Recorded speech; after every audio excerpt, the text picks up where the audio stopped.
आखिर कैसे मिला एक सास को उसके कर्मों का दंड? दर्शक बंधु, कहते हैं इंसान चाहे जितना भी चालाक क्यों ना हो जाए, लेकिन कुदरत के न्याय से कभी नहीं बच सकता। जो जैसा करता है उसे वैसा ही लौट कर मिलता है। चाहे वह तुरंत न मिले, लेकिन समय आने पर उसका पूरा हिसाब जरूर मिलता है। यह कोई कहानी नहीं, बल्कि एक सच्चाई है एक ऐसी सास की जिसने अपने ही घर को नरक बना दिया।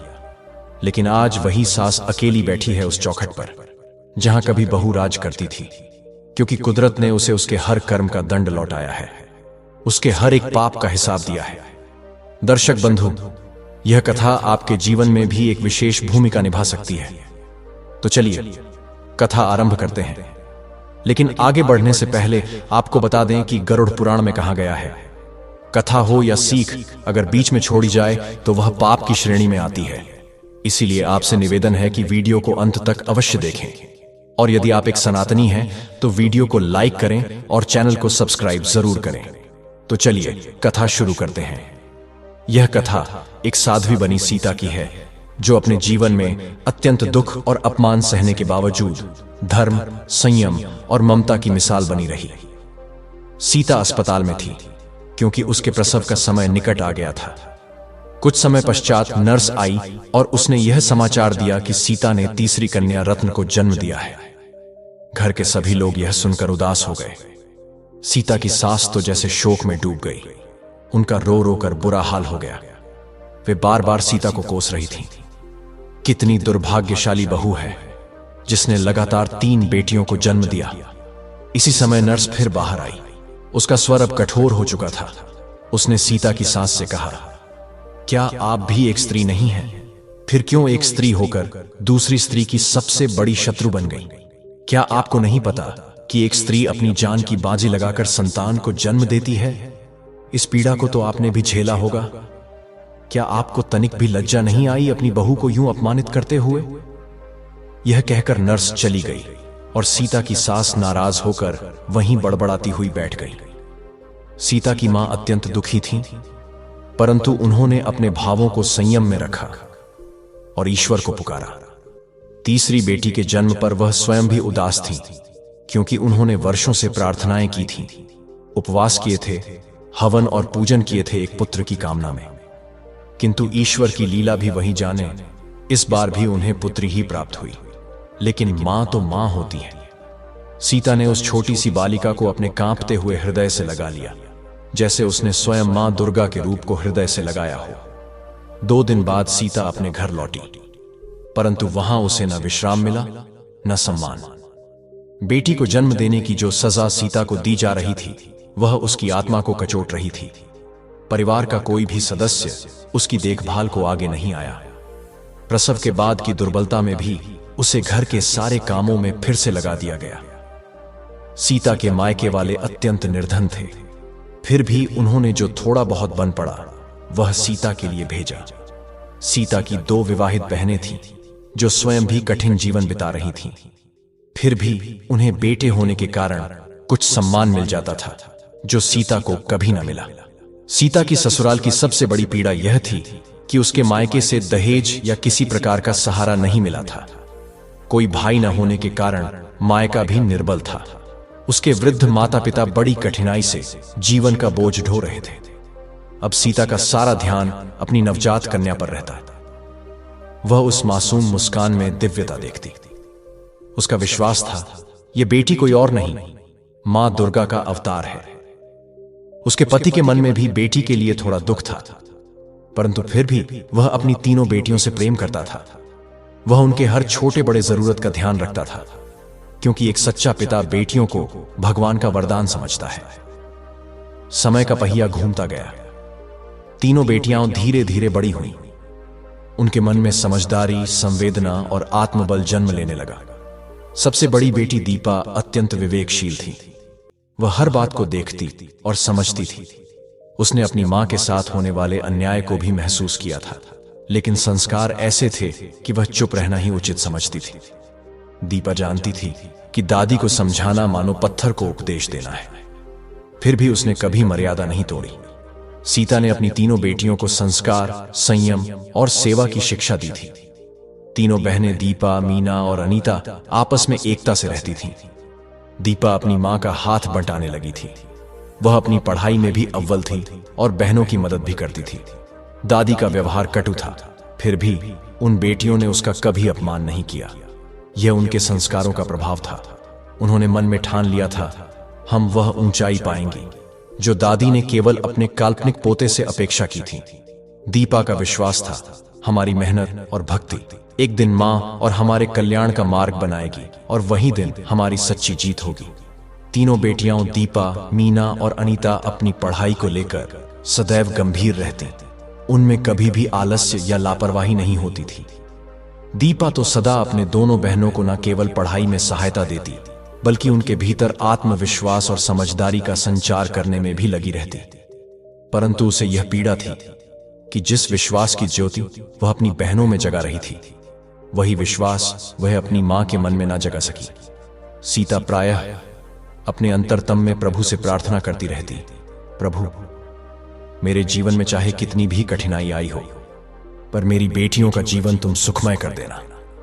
उन्हें सफलता देना, सम्मान देना। चाहे बेटा नहीं मिला, पर मेरी बेटियां हो कभी किसी के आगे झुकी नहीं।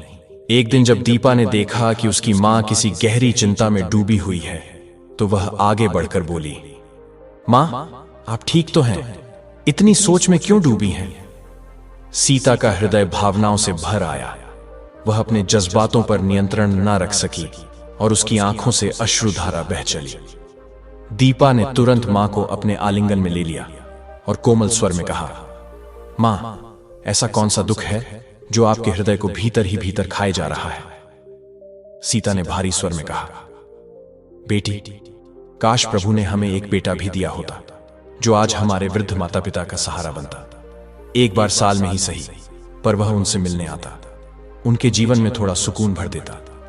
मेरे मन को हमेशा माँ बाबा की चिंता सताती है। न जाने वे अपना दिन कैसे काटते होंगे।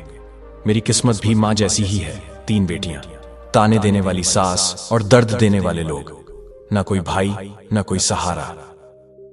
दीपा चुपचाप मां की वेदना सुनती रही, क्योंकि कभी कभी सिर्फ सुन लेना भी किसी के बोझ को हल्का कर देता है। इसी दिन दीपा की ताई जी आईं।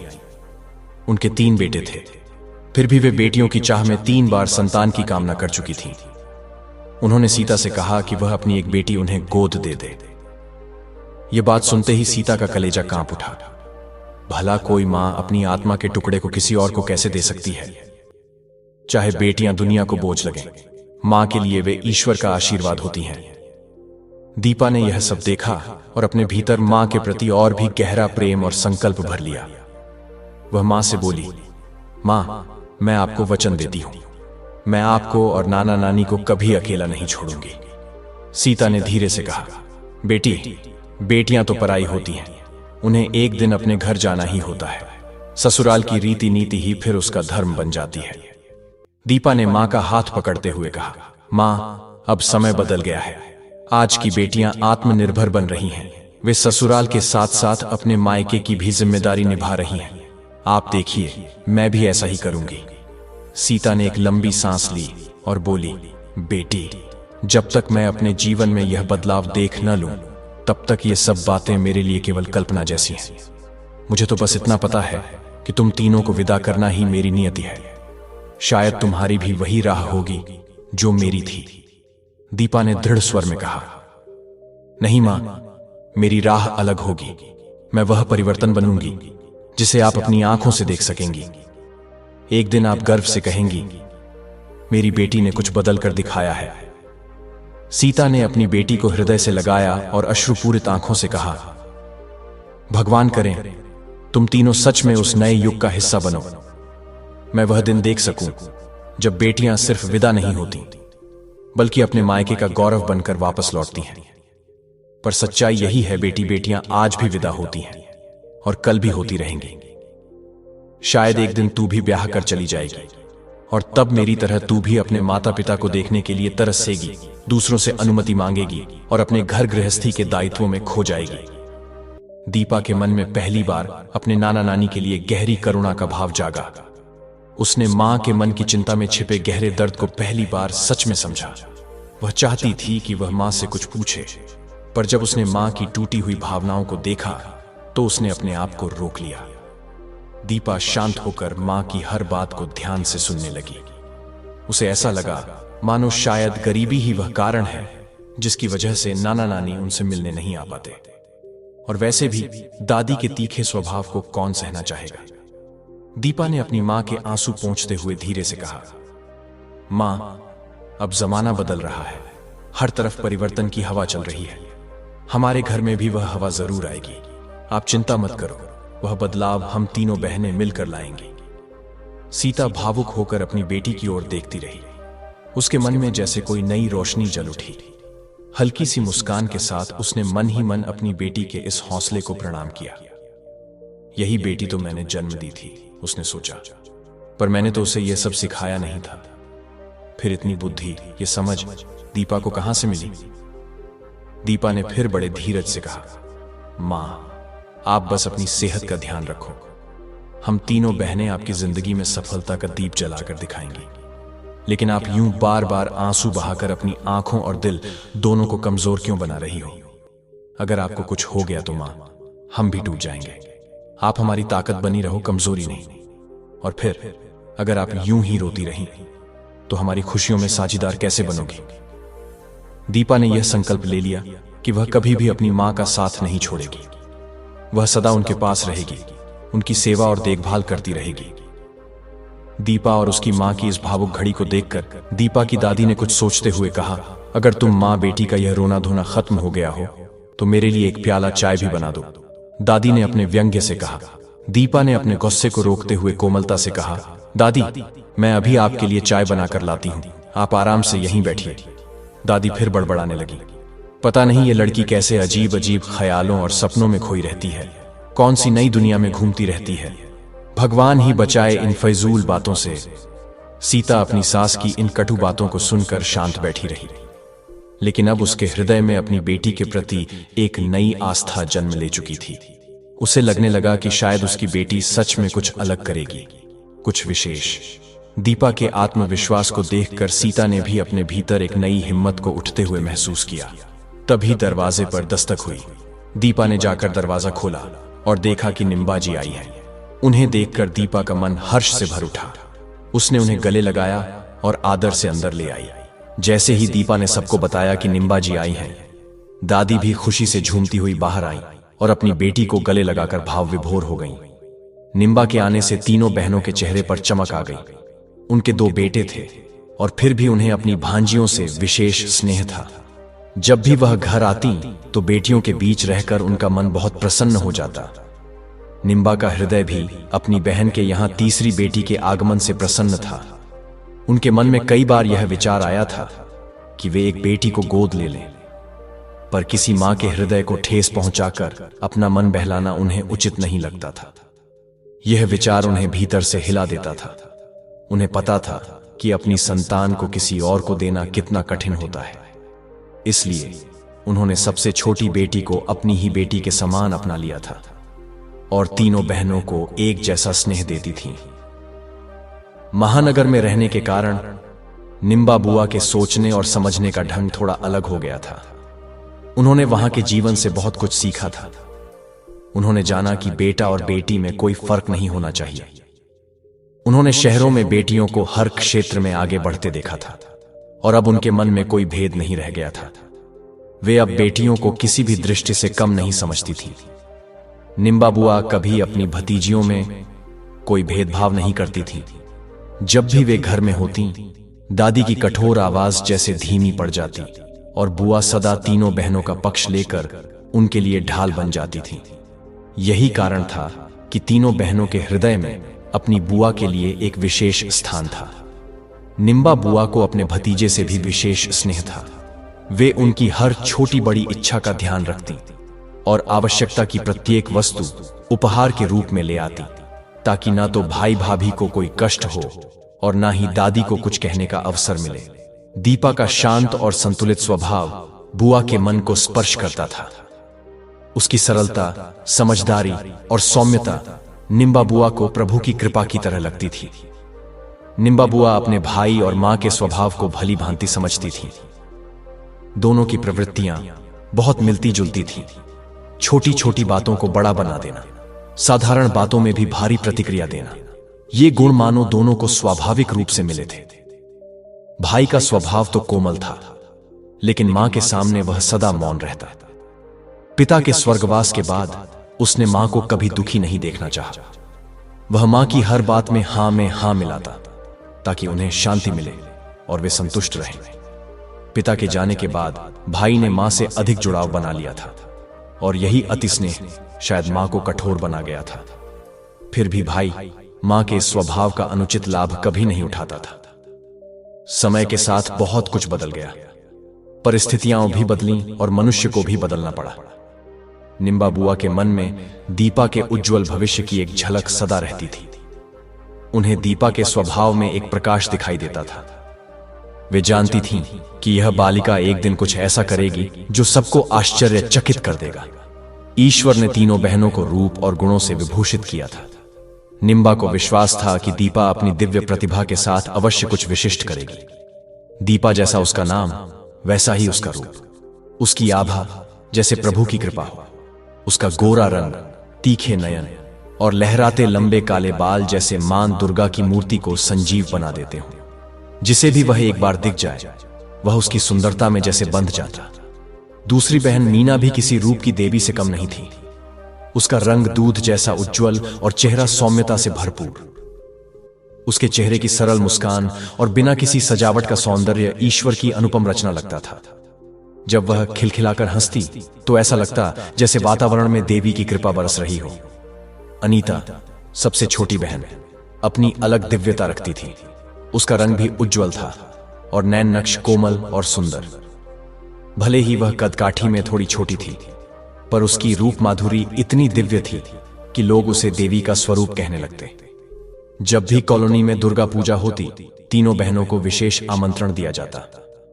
जब वे मां दुर्गा का रूप धारण करती तो लगता जैसे मां दुर्गा स्वयं प्रकट हो गई हो। विशेषकर जब दीपा दुर्गा का अभिनय करती तो वहां उपस्थित सभी लोग उसे नाटक न समझकर साक्षात देवी का अवतरण मानते।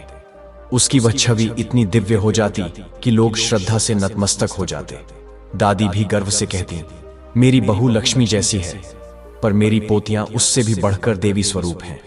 मां सीता की अनुपम सुंदरता जो पहले उनके चेहरे पर थी, अब उन तीनों बेटियों में और भी प्रकाशमान होकर प्रकट होती थी। पिता की ऊंचाई और तेजस्विता का वरदान भी उन तीनों बहनों को मिला था। जो भी उन्हें देखता यही कहता, इन कन्याओं के लिए तो स्वयं रिश्ते आएंगे। इनका विवाह कोई चिंता की बात नहीं है। इनके पिता को तो किसी के आगे हाथ जोड़ने की आवश्यकता नहीं पड़ेगी। सीता के मन में भी यह बात कई बार आती। लोग भी यही कहते। ईश्वर क्या लिख रहा है ये कोई नहीं जानता। समय के साथ बहुत कुछ बदल गया था। अब तीनों बहनें न केवल पढ़ाई में लगी थीं, बल्कि घर के कामों में भी सहायता करती थीं। दीपा अपनी दोनों बहनों को साथ लेकर स्कूल जाती और साथ में ही लौटती। एक दिन स्कूल में विवाह नाम की एक सहपाठी ने दीपा से उसकी नोटबुक मांगी। दीपा ने सहजता से पूछा, विवाह, तुमने बीच साल में दाखिला क्यों लिया? विवाह ने मुस्कुराते हुए कहा, पापा का प्रमोशन हुआ था, साथ ही तबादला भी। इसीलिए हर 2-3 साल में एक नई जगह जाना होता है। इससे नई जगह देखने को मिलती है, पर पुराने दोस्त छूट जाते हैं। दीपा ने हल्की मुस्कान से कहा, पर तुम्हें नए दोस्त भी तो मिलते हैं जैसे मैं। विवाह ने सिर हिलाते हुए कहा, हाँ, लेकिन हर बार नए शहर में फिर से शुरुआत करना आसान नहीं होता। सबसे कठिन काम होता है मम्मी के लिए हर बार नया घर जमाना, समाज ठीक करना। 1 महीना तो यूं ही चला जाता है। फिर वह बोली, अब हम इसे अपना भाग्य मान चुके हैं, और सच कहूं तो अब अच्छा भी लगने लगा है। दीपा ने जिज्ञासा से पूछा, लेकिन विवाह, क्या तुम्हारे पापा प्रमोशन के लिए मना नहीं कर सकते थे? विवाह हंसते हुए बोली, अरे, अगर प्रमोशन नहीं होगा तो तनख्वाह कैसे बढ़ेगी? और अगर तनख्वाह नहीं बढ़ेगी तो घर का खर्च कैसे चलेगा? घर के खर्च तो हर महीने बढ़ते ही रहते हैं। यह सुनकर दोनों सहेलियां हंस पड़ी। इस क्षण विवाह ने दीपा से उसकी नोटबुक ली और मुस्कुराकर बोली, थैंक यू। दीपा भी मुस्कुराकर बोली, कोई बात नहीं। विवाह, सच कहूं, कुछ ही दिनों में तुम मेरी बहुत अच्छी सखी बन गई हो। तुम्हारी मदद से ही तो मेरा पूरा पाठ्यक्रम पूरा हो पाया। अगर तुमने मुझे अपने नोट्स न दिए होते तो शायद मैं परीक्षा में पास ना हो पाती। दीपा ने गंभीर भाव से कहा, सच्ची मित्रता तो इसी के लिए होती है, एक दूसरे को सहारा देने के लिए। विवाह ने सहमति में सिर हिलाया और बोली, बिल्कुल दीपा, आज से हमारी मित्रता सदा के लिए अमर हो गई है। जब सच्चा साथी मिल जाए तो जीवन की अनेक कठिनाइयां भी सरल हो जाती हैं। स्कूल से लौटने के बाद दीपा ने पहले माताजी के साथ घर के कामों में हाथ बंटाया, फिर अपनी दोनों छोटी बहनों के साथ बैठकर पढ़ाई करने लगी। पढ़ते पढ़ते उसके मन में यह भाव उठने लगा कि काश उसके पिताजी की नौकरी किसी बड़े नगर में होती तो वह भी वहां के वातावरण और शिक्षा का अनुभव ले पाती। इसी बीच उसे पिताजी के लौटने की आहट सुनाई दी। दीपा ने जल्दी से उनके लिए चाय बनाई और दादी व मां को भी चाय दे आई। चाय पीते हुए दीपा ने पिताजी से निवेदन किया, पापा, मेरी सहेली के पापा को हर 3-4 वर्षों में पदोन्नति मिल जाती है, पर आपको क्यों नहीं मिलती? पिताजी कुछ कह पाते, इससे पहले ही दादी ने नाराज स्वर में कहा, क्यों? तुम्हारा यहां मन नहीं लगता क्या? दीपा चुप हो गई और अपने काम में लग गई। उसे शंका थी कि यदि उसने कुछ और कहा तो दादी क्रोधित हो जाएंगी और कहना सुनना और बढ़ जाएगा। दादी तो मानो अब आरंभ हो ही गई। तुम्हें क्या लगता है कि किराए के घर में रहना आसान होता है? वहां कितनी कठिनाइयां होती हैं ये तुम जानती नहीं हो। हर महीने किराया देना पड़ता है, बिजली पानी का खर्च अलग। दीपा अब भी शांत रही। अब उसे धीरे धीरे यह समझ में आने लगा था कि शायद पिताजी को पदोन्नति का अवसर मिलता होगा, परंतु दादी साथ जाने को तैयार नहीं होती, क्योंकि हर बार स्थानांतरण का अर्थ होता एक नए नगर में जाना। और दादी को तो सदा यही लगता कि छोटे नगर का वातावरण बच्चों के अच्छे संस्कार के लिए उत्तम होता है। यहां तो उनका अपना घर है, आंगन है, जहां पीढ़ियां पाली बढ़ाई गई। यही वह स्थान है जहां केवल बच्चे नहीं बल्कि उनके पूर्वजों की आत्माएं भी शांति अनुभव करती हैं। उधर सीता रसोई में रात्रि के भोजन की तैयारी में व्यस्त थी। दीपा ने अपनी पुस्तक और कॉपियां जल्दी से समेटी और मां से कहा, मां, आज रोटियां मैं बनाऊंगी, आप थोड़ा विश्राम कीजिए। मेरा काम पूरा हो चुका है और अनीता और मीना का होमवर्क भी मैंने करवा दिया है। अब उन्हें भी मैं ही भोजन खिला दूंगी। सीता का मन बेटी के इस मधुर व्यवहार से भर आया। उसने स्नेह से दीपा के सर पर हाथ फेरा और रसोई से बाहर आ गई। जैसे ही वह बैठी, सासू मां की आवाज आई, अरे बहू, आज खाना नहीं बनाना क्या, जो इतनी फुर्सत में बैठी हो? सीता ने मुस्कुराते हुए कहा, मां जी, सब्जी पहले ही बना चुकी हूं। दीपा ने आज रोटी बनाने की जिद की थी तो मैंने उसे बना लेने दिया। सासू मां हंसते हुए बोली, अरे भली बात है, आज दीपा के हाथ की रोटियां खाकर देखेंगे, सीख लगी तो ससुराल में काम आएगा। दीपा कुछ कहना चाहती थी पर मां के इशारे पर चुप हो गई। जीवन में मनुष्य नहीं जानता कि कितनी बातें वह भविष्य के लिए संजो कर रखता है, परंतु भाग्य अपने हिसाब से कोई और कथा बुनता है जिसकी भनक तक हमें नहीं होती। समय कब करवट बदल ले ये कोई नहीं जानता। संध्या का समय था। दादी अपनी पूजा में लीन थी। अनीता चुपचाप आकर पास बैठ गई और मधुर स्वर में दादी के साथ आरती गाने लगी। बांके बिहारी जी की आरती से दादी का मन प्रसन्न हो उठा। अनीता इतनी श्रद्धा से गा रही थी कि हर कोई उसकी आवाज में जैसे भक्ति में डूब गया। आरती के बाद सीता ने दादी को चाय दी, क्योंकि यह उनका रोज का नियम था। तभी अचानक फोन की घंटी बजी। सीता ने फोन उठाया। दूसरी ओर ताई जी थी। उन्होंने आनंदपूर्वक बताया कि उनके बड़े बेटे विराज का रिश्ता तय हो गया है। यह सुनकर सीता ने बधाई दी और फोन दादी को थमा दिया। दादी तो यह समाचार सुनकर प्रसन्नता से भर उठी। फोन रखकर दादी बोली, विराज का विवाह तय हो गया है, हमें विवाह में शामिल होना ही होगा। परिवार में यह समाचार सुनकर सब खुश हो गए, क्योंकि ताई जी और ताऊ जी बच्चों पर बहुत स्नेह लुटाते थे। विराज और उसके भाई अपनी बहनों से अत्यधिक प्रेम करते थे। इस सौहार्दपूर्ण वातावरण का श्रेय सीता और उसकी जेठानी को जाता था, जिन्होंने कभी बच्चों के बीच मनमुटाव न होने दिया। विराज के बड़े भाई ने इंजीनियरिंग पूरी कर एक प्रतिष्ठित कंपनी में कार्य प्राप्त किया था और छोटा भाई पढ़ाई के साथ साथ कॉम्पिटिटिव परीक्षा भी पास कर चुका था। दोनों भाई पढ़ाई में होशियार और स्वभाव में विनम्र थे। दीपा का उनसे आत्मीय संबंध था। वे सदा दीपा की पढ़ाई में सहायता करते। अब घर में विवाह की तैयारियां प्रारंभ हो चुकी थीं। दीपा के मन में असमंजस था, परीक्षा की तैयारी करे या विवाह की। स्कूल से लौटकर जब वह घर पहुंची तो उसे हलचल सी महसूस हुई। उसने देखा कि ताई जी और ताऊ जी आए हैं। दीपा ने नम्रता से उन्हें नमस्ते की और कमरे में जाकर कपड़े बदलकर बाहर आ गई। माँ ने बताया कि वे विवाह का निमंत्रण देने आए हैं और दादी को साथ ले जाएंगे। ताई जी ने दीपा से कहा, बेटा, हम तुम्हारी दादी को लेने आए हैं। दीपा उनके पास बैठ गई। ताई जी हंसते हुए बोली, दीपा, तुम्हारे भाई की शादी है, अच्छे अच्छे कपड़े सिलवा लेना, पैसे मैं दूंगी। दादी ने मुस्कुराकर कहा, हाँ, एक सुंदर सा लहंगा और बढ़िया सी साड़ी जरूर लेना। दीपा ने दादी को हैरानी से देखा, जो दादी हमेशा सजने संवरने पर टोकती थीं, आज स्वयं सजने की बात कर रही थीं। अनीता और मीना तो जैसे खुशी से फूली नहीं समा रही थीं। उन्हें तो सजने संवरने का विशेष शौक था। दोनों संगीत और गीत की प्रेमी थीं। अब भाई की शादी का आनंद और भी बढ़ने वाला था। तभी दादी ने सीता से कहा, बहू, मेरा सामान बांध दे, मुझे विवाह में जाना ही है, पर ध्यान रहे मेरे पीछे घर संभाल लेना और बेटियों को जरूरत से ज्यादा छूट मत देना। सीता ने आदरपूर्वक कहा, मांझी, आप निश्चिंत रहें, मैं घर और बच्चियों का ध्यान रखूंगी। मीना और अनीता ने एक दूसरे को देखकर मुस्कुराया। मीना बोली, दीदी, मैंने तो गाने भी चुन लिए हैं, आप कौन से गाने पर नाचोगी? अनीता हंसते हुए बोली, बस यही एक बात है जो दीपा दीदी को नहीं आती, वरना बाकी हर काम में तो नंबर 1 है। मीना जोश में बोली, कोई बात नहीं दीदी, मैं आपको नृत्य सिखा दूंगी। आखिर ये हमारे सबसे प्यारे भाई की शादी है, इतना तो बनता है। दीपा ने मुस्कुराते हुए कहा, ठीक है मीना, तुम सही कह रही हो, अपने प्यारे भाई के लिए इतना तो मैं कर ही सकती हूं। चलो आज से ही अभ्यास शुरू करते हैं। मीना ने हंसते हुए चुटकी ली।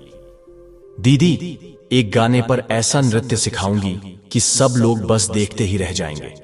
दीपा ने हर्ष से कहा, ठीक है मीना, चलो आरंभ करते हैं। फिर तीनों बहनों ने हर संध्या नृत्य का अभ्यास आरंभ कर दिया। एक दिन जब सीता ने भी एक भजन पर नृत्य करके दिखाया तो सब बेटियां आश्चर्य से देखती रह गईं। दीपा ने चकित होकर कहा, अरे, हमें तो यह पता ही नहीं था कि मां इतना सुंदर नृत्य कर सकती हैं। आज पहली बार बच्चों के साथ उनके पिताजी विशाल ने भी सीता के इस अनोखे रूप को देखा। सीता को इतने आनंद में हंसते देख विशाल भी चकित रह गया, क्योंकि उन्होंने उसे इतने प्रसन्नचित पहले कभी नहीं देखा था। दीपा ने तुरंत आग्रह किया, मां, आपको भी विवाह में एक प्रस्तुति देनी चाहिए। सीता हंसकर बोली, अरे बेटा, मैंने तो आज तक जेठ जी के सामने सर से पल्लू तक नहीं हटाया, और तुम कह रही हो कि मैं नृत्य करूं? फिर भी विशाल ने प्रेम से सीता का हाथ पकड़ते हुए कहा, बच्चों, मुझे भी नृत्य बहुत प्रिय है। अगर तुम मुझे सिखा दो तो मैं और तुम्हारी मां एक सुंदर प्रस्तुति देंगे। सीता ने वर्षों बाद विशाल की आंखों में अपने लिए वही पुराना स्नेह देखा। उस क्षण उसके अंतर्मन में वह पुराना प्रेम फिर से जग उठा। अब हर संध्या जब नृत्य अभ्यास होता तो परिवार के सभी सदस्य एक दूसरे को समझने लगे थे। दीपा ने पहली बार अपने माता पिता को खुलकर एक दूसरे से संवाद करते देखा, वरना दादी के सामने तो दोनों सदा दूरी बनाए रखते थे। तीसरी बेटी के जन्म के बाद सीता और विशाल के बीच जो भावनात्मक दूरी आ गई थी, वह अब धीरे धीरे मिटने लगी थी। नृत्य अभ्यास मानो उस मौन खाई को भरने का माध्यम बन गया था। अब सीता रोज शाम को नाश्ता तैयार करके रख देती और फिर सब मिलकर अभ्यास करते, हंसते, बातें करते। घर में आनंद की धारा बहने लगी थी। मीना और अनीता भी मन ही मन प्रसन्न थीं कि दादी शायद दिन और ताऊजी के पास ही रुकें। घर के हर कोने में अब जैसे चहक लौट आई थी। माँ पापा का प्रेम, उनकी मुस्कान, एक दूसरे के प्रति अपनापन अब गहराई से महसूस होने लगा था। दादी के जाते ही पिताजी का वास्तविक रूप सबके सामने आया, अपनी पत्नी और बेटियों के लिए स्नेह से भरा हुआ। उनका हर दिन अब बेटियों से आरंभ होता। चलो पुरानी बेटियों, आज क्या नया सिखाओगी? बेटियां भी अब पिताजी से सहज होकर बातें करती थीं। कोई डर नहीं, कोई झिझक नहीं। अनीता और मीना बिना संकोच के अपने मन की बातें कह देती थीं। अब उन्हें भी अपने घर में वही अपनापन और आत्मीयता दिखने लगी थी जैसा वे अपनी सहेलियों के घरों में महसूस करती थीं। 3 बेटियां होना अब किसी के लिए बोझ नहीं था। सीता के चेहरे की मुस्कान ने पूरे घर की उदासी को पिघलाकर हर दिशा में शुभता फैला दी थी। सच ही कहा गया है, जब घर की लक्ष्मी मुस्कुराती है तो घर में सुख और शांति का वास हो जाता है। मीना और अनीता गर्व से भरी हुई थीं कि उन्होंने सबको सुंदर नृत्य सिखा दिया। अब उन्हें विश्वास था कि भाई की शादी बहुत ही आनंदमय होगी। दीपा भी अब पूरी तैयारी में जुटी थी कि भाई का विवाह एक अविस्मरणीय अवसर बने। उसे भी लगने लगा था कि विवाह सच में घर को उत्साह और प्रेम से भर देते हैं। रविवार का दिन था। दादी घर पर नहीं थी तो सभी देर तक सो रहे थे। सिर्फ दीपा ही थी जो भोर में उठकर पढ़ाई कर रही थी। अचानक फोन की घंटी बजी और सबकी नींद खुल गई। सबसे पहले सीता बाहर आई, लेकिन फोन दीपा ने उठाया। दूसरी ओर दादी थी। उन्होंने स्नेह से कहा, हेलो, कैसे हो तुम सब? दीपा ने आदर से कहा, नमस्ते दादी जी, हम सब ठीक हैं। वहां भाई की शादी की तैयारियां कैसी चल रही हैं? दादी हंसते हुए बोली, अरे आज से यहाँ महिला संगीत की धूम है, तुम सब भी यहीं आ जाओ। अपने परिधान भी अच्छे से तैयार कर लेना, बड़ी बहू की शादी है, बड़ी शान से हो रही है। फिर दादी ने पूछा, तुम्हारी मम्मी कहाँ है? सीता ने आदर से फोन लिया और बोली, प्रणाम मां जी। दादी ने आशीर्वाद देते हुए कहा, खुश रहो बहू, अब विवाह में बस कुछ ही दिन बचे हैं। मैं विराज को भेज रही हूं, तुम सब उसके साथ कार में आ जाना। सीता ने कहा, ठीक है मां जी, हम लोग तैयारी करते हैं। फोन रखने के बाद सीता ने घर के सभी लोगों को उठाया और खुद रसोई में जाकर विशाल के लिए चाय बनाने लगी। बहुत दिनों बाद सीता ने इतनी आत्मीयता से विशाल को जगाया। विशाल ने आंखें खोली और मुस्कुराकर कहा, अरे सुबह हो गई क्या? सीता ने प्रेम से कहा, हाँ अब उठ जाइए, मां जी का फोन आया है, उन्होंने हम सबको बुलाया है। विशाल ने सीता का हाथ पकड़ते हुए कहा, शाम को तो जाना ही है, अभी यहीं बैठो और इस चाय का आनंद लो। सीता मुस्कुराकर बैठ गई और धीरे धीरे चाय पीने लगी। ये प्रेम का एहसास उनके बीच गहराता जा रहा था। उनके बीच की वर्षों पुरानी खामोशी जैसे समाप्त हो चुकी थी। दोनों के बीच फिर वही प्रेम की मधुरता लौट आई थी। सीता की हंसी और उसकी चमकती आंखें विशाल को अपनी ओर खींच रही थी। विशाल ने उसका कप अपने हाथ में लिया और चाय पीते हुए उसकी आंखों में देखकर बोला, आज की चाय तो कुछ ज्यादा ही मीठी लग रही है। उसी समय अनीता कमरे में आई और बोली, पापा मेरी ड्रेस तो अभी भी बुटीक पर है, मैं शादी में क्या पहनूंगी? विशाल ने अपनी बेटी को अपने पास बुलाकर स्नेहपूर्वक दिलासा दी और बोला, मेरी रानी बेटी की ड्रेस आज ही लेकर आऊंगा, चिंता मत करो। अनीता भावुक होकर पापा के गले लग गई और बोली, थैंक यू पापा। यह दृश्य देखकर सीता के मुख पर संतोष की एक मधुर छाया उभर आई। मन में यही भाव था कि चलो कुछ पल के लिए ही सही, पर बच्चों को अपने पिता का प्रेम तो मिल रहा है। सीता ने फिर तेजी से घर के काम निपटाए और जेठानी के घर जाने की तैयारी में लग गई। अनीता और मीना ने अपने वस्त्र और आभूषण पहले से ही सुव्यवस्थित रखे थे। दोनों ने पहले ही सोच रखा था कि किस दिन कौन सा वस्त्र पहनना है और कैसे सजना संवरना है। दीपा, जो बोर्ड परीक्षा की तैयारी में लगी थी, उसने भी मां की मदद से अपने कपड़े और मैचिंग गहने तैयार कर लिए थे। तभी बाहर से कार के हॉर्न की आवाज आई। देखा तो विराज भैया गाड़ी पार्क कर रहे थे। विशाल ने सभी सामान एक बार और अच्छे से देखा और सुनिश्चित किया कि सब कुछ ठीक तरह से रखा गया हो।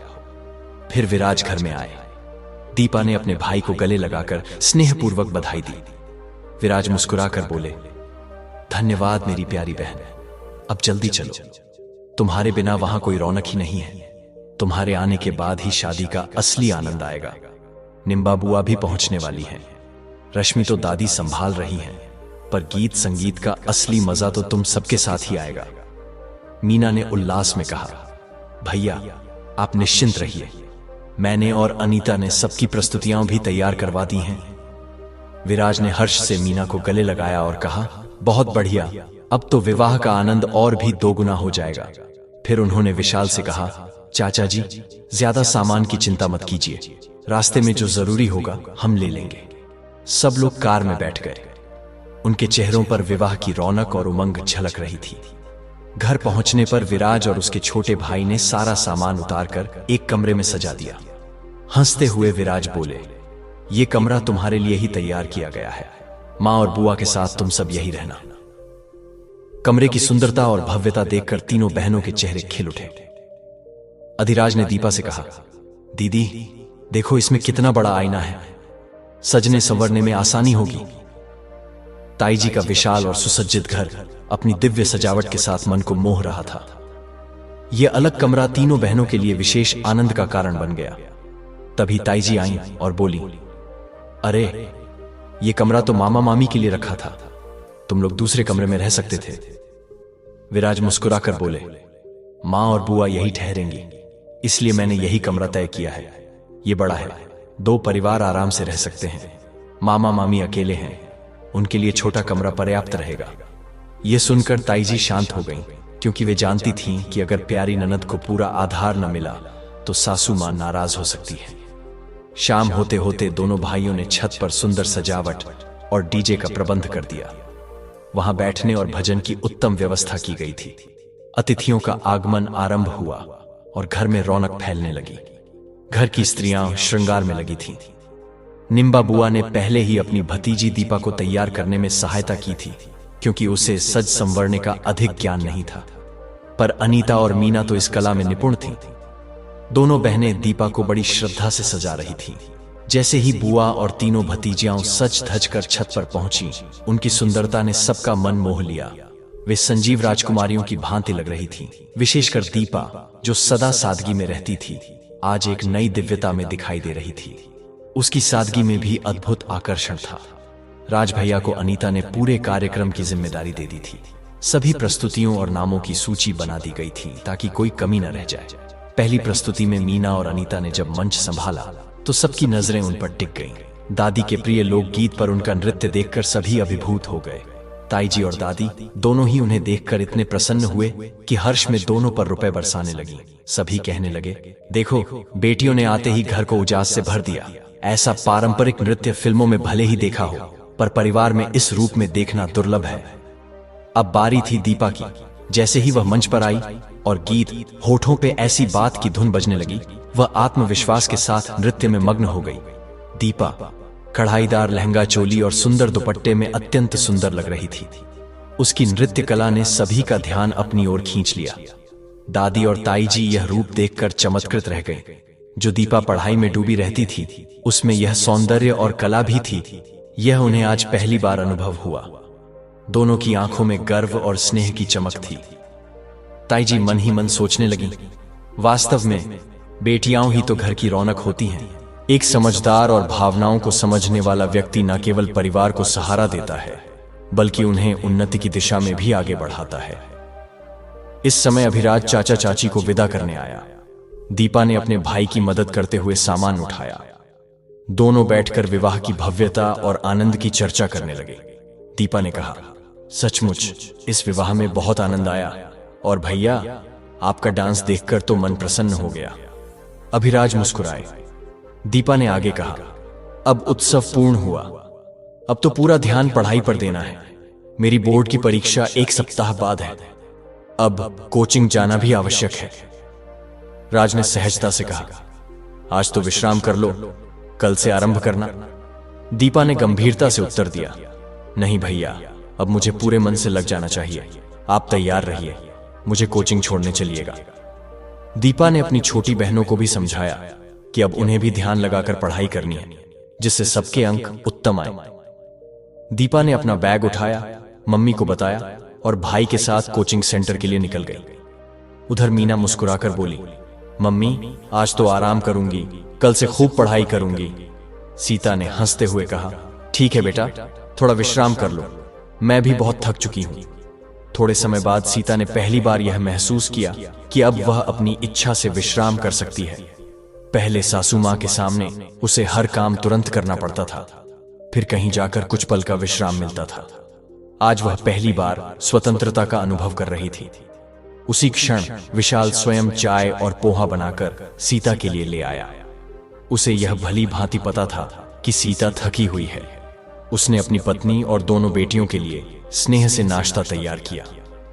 मीना और अनीता तुरंत पापा के पास आ गईं और सबने मिलकर हर्षपूर्वक नाश्ता किया। सीता का हृदय प्रसन्नता से भर उठा। वह सोचने लगी, विशाल कितना ध्यान रखते हैं, बच्चों के साथ रहते हुए उनमें कितना सुंदर परिवर्तन आ गया है। उधर दीपा के कोचिंग सेंटर में रिवीजन लगभग पूर्ण हो चुका था। उसकी सहेली ने भरोसा दिलाया कि अगले कुछ दिनों में पूरा सिलेबस पूरा हो जाएगा। सहेली ने उत्साह से पूछा, शादी में जाकर कैसा लगा? दीपा ने मुस्कुराते हुए कहा, मन को एक अजीब सी ताजगी मिली। सच में विवाह का वातावरण बहुत पावन और आनंदमय होता है। कुछ ही दिनों में तीनों बहनों की परीक्षाएं आरंभ हो गईं। दीपा ने पूरी श्रद्धा और समर्पण से पढ़ाई में मन लगाया। अनीता और मीना भी बिना थके पूरी लगन से जुटी रही। सीता ने उनकी आवश्यकताओं का ध्यान रखा। भोजन, विश्राम और अध्ययन सबका समय निर्धारित किया और सब कुछ प्रेम पूर्वक संभाला। विशाल भी बच्चों की पढ़ाई में उनका साथ दे रहे थे। एक पिता का यह रूप समय के साथ और भी भावनात्मक बन जाता है। वह स्वयं को बच्चों के और भी निकट पाता है। एक दिन अभिराज दीपा से मिलने आया। उसने सोचा दीपा के लिए कुछ सहारा बनो। उसने दीपा को नोट्स थमाए और कहा, यह शायद तुम्हारे काम आ जाए। दीपा ने जैसे ही नोट्स देखे, वह प्रसन्न होकर बोली, भैया ये तो मेरे लिए बहुत उपयोगी है।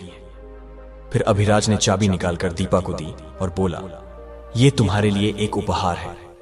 दीपा चौंक कर बोली, भैया ये तो आपकी एक्टिवा की चाबी है, फिर आप कैसे चलाओगे? अभिराज ने मुस्कुराकर कहा, अब मुझे इसकी आवश्यकता नहीं। विराज भैया ने कार ले ली है और मुझे उनकी बाइक मिल गई है। अब ये एक्टिवा मेरी छोटी बहन के काम आएगी। दीपा अपने भाई से लिपट गई और भावुक होकर बोली, थैंक यू भैया। इस समय अनीता ने चाबी लेकर एक्टिवा बाहर निकाल ली और चालू कर दी। मीना भी पीछे बैठ गई और दोनों बहनों ने प्रसन्नता से एक्टिवा चलाना शुरू कर दिया। दीपा ने हंसते हुए पूछा, तुम दोनों को तो स्कूटी चलानी आती है? दोनों ने हंसकर कहा, हाँ दीदी, भैया ने हमें पहले ही सिखा दिया था। सीता और विशाल ये देखकर बहुत प्रसन्न हुए। सीता ने विशाल से कहा, सच्चा भाई बहन सिर्फ खून के रिश्ते से नहीं बनता, बल्कि प्रेम और अपनत्व से बनता है। प्रभु करे इनके बीच यह स्नेह सदा बना रहे। उसी समय अनीता और मीना लौट कर आईं और बोली, अब दीदी आपकी बारी है। लेकिन दीपा चुपचाप खड़ी रह गई। उसे स्कूटी चलानी नहीं आती थी। उसने अपने समय को पढ़ाई में इतना लगा दिया था कि इन छोटी बातों पर ध्यान ही नहीं दिया। अभिराज ने उसकी झिझक को समझ लिया और मुस्कुराकर कहा, कोई बात नहीं दीपा, मैं तुम्हें सिखा दूंगा। ये कोई कठिन कार्य नहीं है, बस 2-4 दिन में आ जाएगा। मीना और अनीता हंसते हुए बोली, तब तक हम दोनों ही स्कूटी चलाएंगे। कुछ दिनों के भीतर दीपा ने स्कूटी चलाना सीख लिया। उसकी बहनों ने उसका बहुत साथ दिया, पीछे पीछे दौड़ती रहीं, उसे उत्साह देती रहीं और अंततः एक दिन दीपा ने अकेले स्कूटी चलाकर सबको दिखा दिया। पूरा परिवार उसे देखकर बहुत खुश हुआ। अब दीपा के लिए आना जाना सरल हो गया था। कई लोग शौक के लिए सीखते हैं, पर कभी कभी यह सीखना जीवन को नया मोड़ दे जाता है। ऐसा ही एक परिवर्तन अब सीता के जीवन में आने वाला था। वक्त कब किसको क्या वरदान दे दे, यह प्रभु ही जाने। बच्चों की परीक्षाएं समाप्त हो चुकी थीं और आज सब विश्राम के भाव में थे। मीना ने कहा, चलो दीदी बाजार से ऑर्डर लेकर आते हैं ताकि शाम तक सब तैयार कर दें। दीदी के आने से पहले सब कुछ सजाएंगे। इस बार उनका जन्मदिन धूमधाम से मनाएंगे। यह सुनकर सीता मुस्कुराते हुए बोली, नहीं, इस बार का केक मैं खुद अपने हाथों से बनाऊंगी। अगर मेरे हाथ का बना प्रसाद रूपी केक खाओगे तो फिर बाहर वाला कभी अच्छा नहीं लगेगा। बच्चों को थोड़ी हैरानी हुई। अनीता ने जिज्ञासु स्वर में पूछा, लेकिन मम्मी, आपने तो आज तक कभी केक बनाया ही नहीं, फिर आज कैसे बनाएंगी? सीता ने मधुरता से उत्तर दिया, तुम लोगों को नहीं पता, मैंने पहले गृह विज्ञान में डिग्री ली थी और साथ ही फूड और बेकरी में भी प्रशिक्षण लिया है। दीपा ने हंसते हुए कहा, मम्मी आपके पास कोई प्रमाण पत्र भी है क्या? सीता ने गर्व के साथ उत्तर दिया, हमारी तो कक्षा में प्रथम स्थान था। दीपा के मन में एक योजना बनने लगी, पर उसने चुप रहना ही उचित समझा। वह मुस्कुराकर बोली, ठीक है, इस बार का केक घर पर ही बनेगा, जैसा भी बनेगा। मीना ने हंसते हुए पूछा, मम्मी क्या आपके पास केक बनाने के सारे बर्तन हैं? सीता ने उत्साह से कहा, हाँ बिटिया, हमारे पास सब कुछ है, बिस्कुट से लेकर बेकिंग के बर्तन तक। ये सब तुम्हारी नानी माँ ने विशेष रूप से मंगवाए थे। सीता ने अपनी माँ को श्रद्धा से याद किया और उस ओवन को देखा जो माँ ने विवाह के समय उपहार में दिया था, लेकिन ससुराल में आने के बाद कभी उसका उपयोग नहीं कर सकी। मीना ने थोड़ा आशंकित होकर कहा, मम्मी अगर केक अच्छा नहीं बना तो दीदी को अच्छा नहीं लगेगा। सीता ने आत्मविश्वास से कहा, तुम देखना, मैं बहुत ही स्वादिष्ट और सुंदर केक बनाऊंगी। दीपा और मीना ने मम्मी का उत्साह बढ़ाया और उनकी सहायता करने का वादा किया। दोनों बाजार से आवश्यक सामग्री लेकर आईं और सीता ने श्रद्धा से केक बनाकर फ्रिज में रख दिया। शाम को जब अनीता घर आई तो उसके साथ विराज भैया और उनकी भाभी भी आई। अनीता यह देखकर बहुत खुश हुई। घर सुंदर ढंग से सजाया गया था और चारों ओर उत्साह का वातावरण था। थोड़ी ही देर में अनीता तैयार होकर बाहर आई और सजावट देखकर उसका मन आनंद से भर गया। सीमा ने फ्रिज से केक निकाला। उसे देखकर सभी के चेहरे खिल उठे। अनीता ने केक काटा और सबसे पहले मां पापा को खिलाया, फिर भैया भाभी को और फिर सभी को बारी बारी से। सभी को केक, बिस्कुट, पाव भाजी और चाउमीन परोसा गया, जो सीता ने अपने हाथों से भक्ति भाव से घर में ही बनाया था। भाभी ने जब ढोकला चखा तो आश्चर्य से पूछा, आंटी जी, ये सब कहां से मंगवाया है? सीता मुस्कुराकर बोली, बिटिया, ये सब मैंने अपने हाथों से घर में ही बनाया है। सभी ने मन से भोजन की प्रशंसा की और केक की भी भरपूर सराहना की। अनीता का जन्मदिन इस बार विशेष और आनंदमय रहा। सीता की प्रसन्नता देखने लायक थी। दादी, जो हरिद्वार में गंगा स्नान के लिए ताईजी के साथ गई थी, उनके माध्यम से विराज भैया ने अनीता के लिए एक सुंदर उपहार भिजवाया था। पार्टी के बाद सब लौट गए। विशाल ने सीता से कहा, आज तो तुमने कमाल कर दिया। इतना स्वादिष्ट भोजन और इतना सुंदर केक, मुझे नहीं पता था कि तुम इतनी कुशल हो। सीता ने विनम्रता से कहा, मां, अंडा नहीं खाती, इसीलिए कभी घर में बनाने का जिक्र ही नहीं किया, पर बच्चों के लिए बना दिया। विशाल ने सिर हिलाते हुए कहा, ठीक किया, मां नहीं खाती, पर बाबूजी फौज में सब कुछ खाते थे, उन्होंने कभी मुझे मना नहीं किया। अगले दिन दीपा ने मां से पूछा, मम्मी, क्या हम छुट्टियों में घर से एक छोटी सी बेकरी शुरू कर सकते हैं? सीता ने उत्तर दिया, बेटी, यह बात पहले पापा से पूछनी होगी, मैं उनकी अनुमति के बिना कुछ नहीं कर सकती। दीपा ने जैसे ही पापा से पूछा, विशाल ने तुरंत हंसते हुए कहा, क्यों नहीं दीपा, अब कॉलेज जाएगी, मीना भी स्कूल जाती है, ऐसे में मम्मी खाली रहेंगी, तो क्यों ना ये काम शुरू करें, मुझे मदद चाहिए हो तो बताना। विशाल की अनुमति मिलते ही दीपा ने मम्मी का काम घर से शुरू करवा दिया। धीरे धीरे आसपास से छोटे ऑर्डर आने लगे। स्कूल की सहेलियों के घर से भी ऑर्डर मिलने लगे और सीता का काम धीरे धीरे बढ़ने लगा। अब उसका समय व्यस्तता में बीतने लगा और उसके चेहरे पर फिर से वही आत्मीय मुस्कान लौट आई। अपने परिश्रम से जो धन आता, वह न केवल आत्मनिर्भरता का सुख देता, बल्कि आत्मविश्वास को भी नई ऊंचाई देता। अब सीता के मन में संतोष और गर्व था कि वह अपने दम पर कुछ कर रही है। इस पूरी यात्रा का श्रेय वह अपनी बेटी दीपा को ही देती थी। दीपा को स्कूटी चलाने का अब बड़ा लाभ दिख रहा था। जहां भी ऑर्डर होता, वह समय पर जाकर डिलीवरी कर देती। संवाद की कला में तो दीपा पहले से ही पारंगत थी। उसने अपने परीक्षा के बाद के 3 महीने इस कार्य को साकार करने में लगा दिए। अब यह छोटा सा कार्य घर से ही गति पकड़ चुका था। फिर सीता ने एक छोटी सी दुकान भी खोल ली। उसे पूरी श्रद्धा से वह खुद संभालती थी। पैसों का हिसाब, बैंक कार्य और ग्राहकों से संवाद दीपा समझदारी से करती थी, जबकि रसोई का पूरा दायित्व सीता ने पूरी भक्ति और प्रेम से संभाला। जैसे जैसे कार्य में वृद्धि होती गई, सीता ने कुछ लोगों को सहायक रूप में रख लिया। वह अपने गृह कार्य और सेवा कार्यालय दोनों को इतनी सहजता से संभाल रही थी कि विशाल का हृदय संतोष और गौरव से भर गया। सच ही कहा गया है, जब घर में लक्ष्मी का वास होता है तो हर्ष और संतोष भी अपने आप पधारते हैं। अब दीपा भी अपने माता पिता की सहायता करने लगी थी। स्कूटी चलाना आने से उसका आना जाना भी सरल हो गया था। समय के साथ बहुत कुछ बदल जाता है और जब शुभ समय आता है तो परिवार के रिश्तों में भी मधुरता और अपनत्व भर जाता है। आज सीता की मां, जो अब नानी बन चुकी थी, अपनी बेटी को आत्मविश्वास से परिपूर्ण और समर्थ रूप में देखकर भाव विभोर हो उठी। उन्हें अपनी बेटी पर गर्व हो रहा था। सीता में बचपन से ही एक विशेष गुण था, पर कब वह गुण एक पहचान बन जाएगा, यह नानी भी न जानती थी।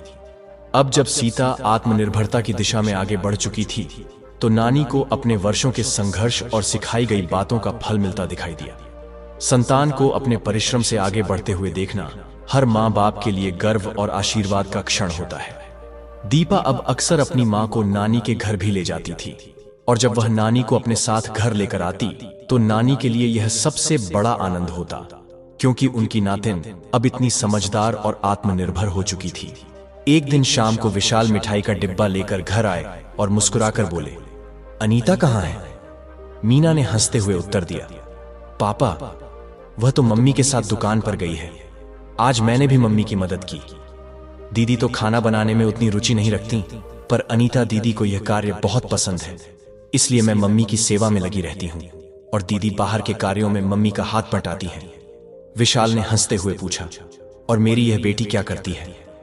मीना ने शरारती मुस्कान के साथ कहा, आपकी यह बेटी पढ़ाई करती है और बहुत सुंदर भजन भी गाती है। यह सुनकर उन्होंने उसके सिर पर स्नेह से हाथ फेरा और बोले, और चाय भी बहुत अच्छी बनाती है। तभी दीपा दुकान का सामान लेकर लौटी और मीना ने तुरंत चाय बना दी।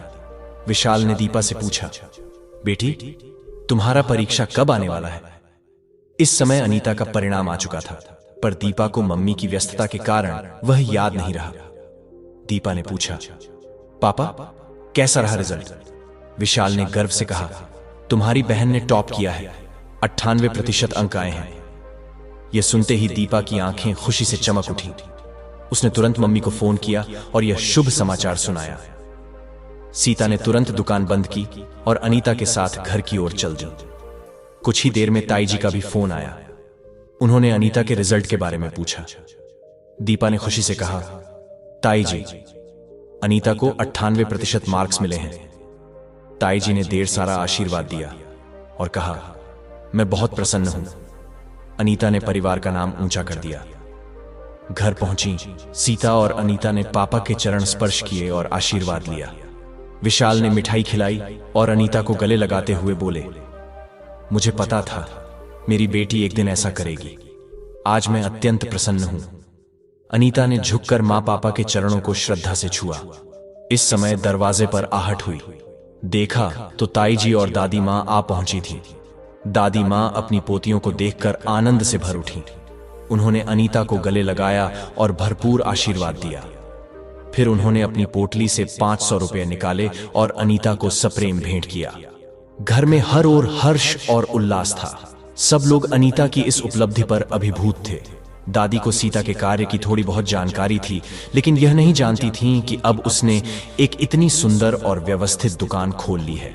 समय के साथ दादी मां में भी प्रभु कृपा से अनेक परिवर्तन आए थे।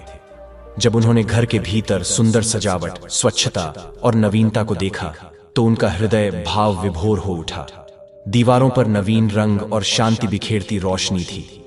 वह पुराना घर अब नए रूप में दिव्यता से चमक रहा था और दादी की आंखें उसे घर की बरकत को देखकर झिलमिला उठीं। उन्हें ऐसा अनुभव हुआ मानो उनके पिताजी द्वारा बनाए गए इस घर को अब बेटे और बहू ने श्रद्धा और प्रेम से संवारा है। विशाल ने नम्रता से बताया, मां, सीता ने अब एक छोटी सी दुकान शुरू की है। वहां वह केक और पेस्ट्री के साथ साथ बहुत सी स्वादिष्ट वस्तुएं बनाती हैं। काम इतना बढ़ गया है कि उन्होंने अब 2 लोगों को सहायक रूप में रख भी लिया है। पहले तो बच्चे ही मदद करते थे, पर अब उनके कॉलेज की पढ़ाई आरंभ होने वाली है, तो वे अपनी पढ़ाई पर ध्यान देंगे और सीता यह कार्य स्वयं संभालेंगी। सीता ने सबके लिए रात्रि भोजन श्रद्धा से बना लिया था। सभी ने एक साथ बैठकर प्रेम से भोजन किया। भोजन के बाद ताई जी और दादी वापस लौटने की तैयारी करने लगी, क्योंकि ताऊ जी और उनके सुपुत्र राजा भैया घर पर अकेले थे। भाभी मायके गई थीं और भाई उन्हें लेने गए थे। जैसे ही बेकार में बैठी दादी के मन में विचारों की श्रृंखला चलने लगी। नई पीढ़ी का स्वभाव बदल रहा है। समय कितनी शीघ्रता से करवट ले रहा है। अभी अभी अनीता की सफलता की गूंज घर में थी कि कुछ ही दिनों में दीपा की 12वीं कक्षा का परिणाम आने वाला था। दीपा का मन थोड़ी चिंता में डूबा हुआ था। उसने कठिन परिश्रम किया था और उसे अपने प्रयासों पर विश्वास भी था, किंतु परिणाम की प्रतीक्षा में मन व्याकुल था। उसी दिन सभी घर पर थे। तभी पिताजी ने आवाज लगाई, दीपा, जरा इधर आओ। दीपा अपनी सोच में डूबी हुई थी, पर जैसे ही पापा की आवाज सुनी तुरंत बाहर आई। विशाल का चेहरा शांत था। उन्होंने गंभीर स्वर में कहा, दीपा, तुम्हारा परिणाम आ गया है। दीपा उनके चेहरे की गंभीरता देखकर थोड़ी सहमी। उसे लगा कहीं कुछ कमी तो नहीं रह गई, पर तभी विशाल ने उसे निहारते हुए कोमल मुस्कान के साथ कहा, दीपा, तुमने पूरे राज्य में प्रथम स्थान प्राप्त किया है। यह सुनकर दीपा का चेहरा प्रभु कृपा से चमक उठा। विशाल ने उसे अपनी बाहों में भरते हुए कहा, मेरी राजकुमारी, तुमने तो कमाल कर दिया। तुमने न सिर्फ जिले में बल्कि राज्य में प्रथम स्थान पाया है। कहते हैं जब मेहनत ईमानदारी से की जाए तो उसका फल प्रभु स्वयं देते हैं। उस दिन सुबह से जो बेचैनी दीपा के मन में थी, वह शाम को उस सुखद समाचार से एक दिव्य उत्साह में बदल गई। इसी समय उसका भाई अभिराज घर आया। उसने दीपा को गले लगाया और प्रेम से एक नया मोबाइल भेंट किया। यह देखकर अनीता मुस्कुरा दी, पर मां के मन में हल्का सा भाव आ गया। वह बोली, भैया आपने दीदी को एक्टिवा भी दी, अब फोन भी दे दिया, मुझे कुछ नहीं दिया। मैंने भी अच्छे अंक पाए हैं। अभिराज हंसते हुए बोला, बोलो मेरी प्यारी बहन, क्या चाहिए? तुम दोनों ने जो किया वह हम कभी नहीं कर पाए। तुम दोनों ने हमारे कुल का नाम रोशन किया है। फिर उसने दोनों बहनों को गले से लगाया और प्रेम पूर्वक आशीर्वाद दिया। उस दिन सीता और विशाल का मन गर्व से भर गया था। घर में लगातार फोन की घंटियां बज रही थीं। रिश्तेदार, परिचित, पड़ोसी सभी शुभकामनाएं दे रहे थे। ऐसा लग रहा था जैसे घर में कोई तीर्थ उत्सव हो रहा हो। दीपा के स्कूल के शिक्षक और प्रधानाचार्य भी बधाई देने आए और उसके उज्जवल भविष्य के लिए ईश्वर से प्रार्थना की। शहर के सभी अखबारों में दीपा की तस्वीर छपी। कई पत्रकार उसके साक्षात्कार के लिए घर आए। शाम कब रात में बदल गई पता ही नहीं चला। बधाई देने वालों का क्रम निरंतर चलता रहा। एक पत्रकार ने दीपा से पूछा, तुम अपनी सफलता का श्रेय किसे देना चाहती हो? दीपा ने विनम्रता से मुस्कुराकर उत्तर दिया, मैं अपनी यह उपलब्धि सबसे पहले अपनी दादी मां को समर्पित करती हूं। उनके आशीर्वाद और उनकी शिक्षाओं ने मुझे जीवन में यह ऊंचाई छूने की प्रेरणा दी है। साथ ही मेरे माता पिता का निस्वार्थ सहयोग और विश्वास मेरे हर प्रयास की शक्ति रहा है।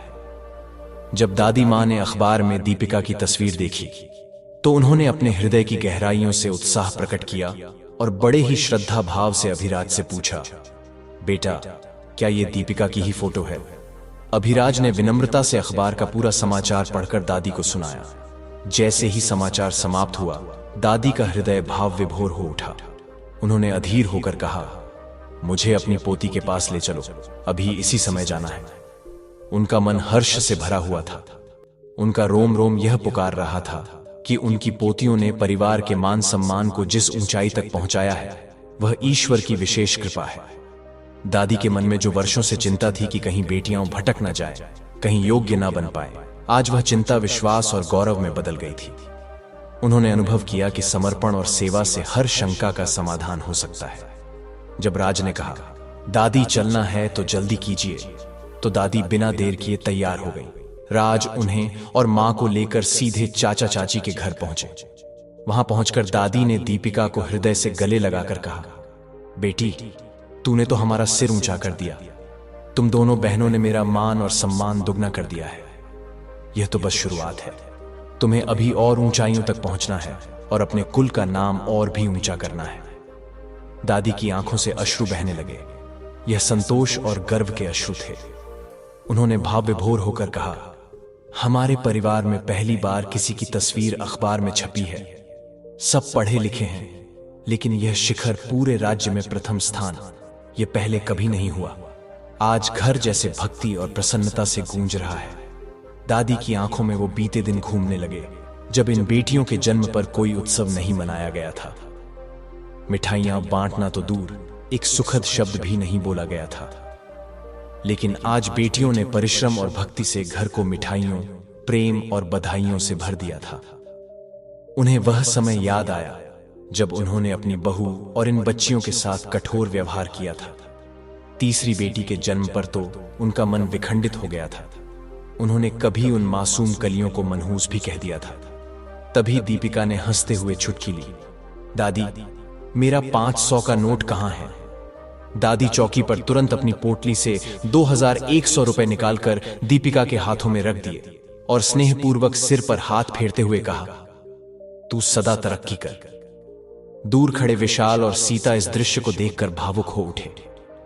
कभी समय ऐसा था जब दादी 5 रुपए देने में भी संकोच करती थी, और आज वही दादी खुले हृदय से आशीर्वादों और धन की वर्षा कर रही थी।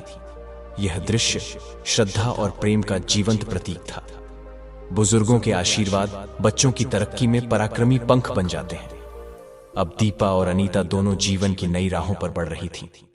दीपा ने अपने कठोर परिश्रम और संकल्प से उस ऊंचाई को छुआ जो विरले ही पा पाते हैं, और समय उसकी मुट्ठियों से जैसे शुभ संदेश लेकर निकलता जा रहा था। अनीता ने भी 12वीं उत्तीर्ण कर ली थी और जीवन के अगले चरण की ओर बढ़ रही थी।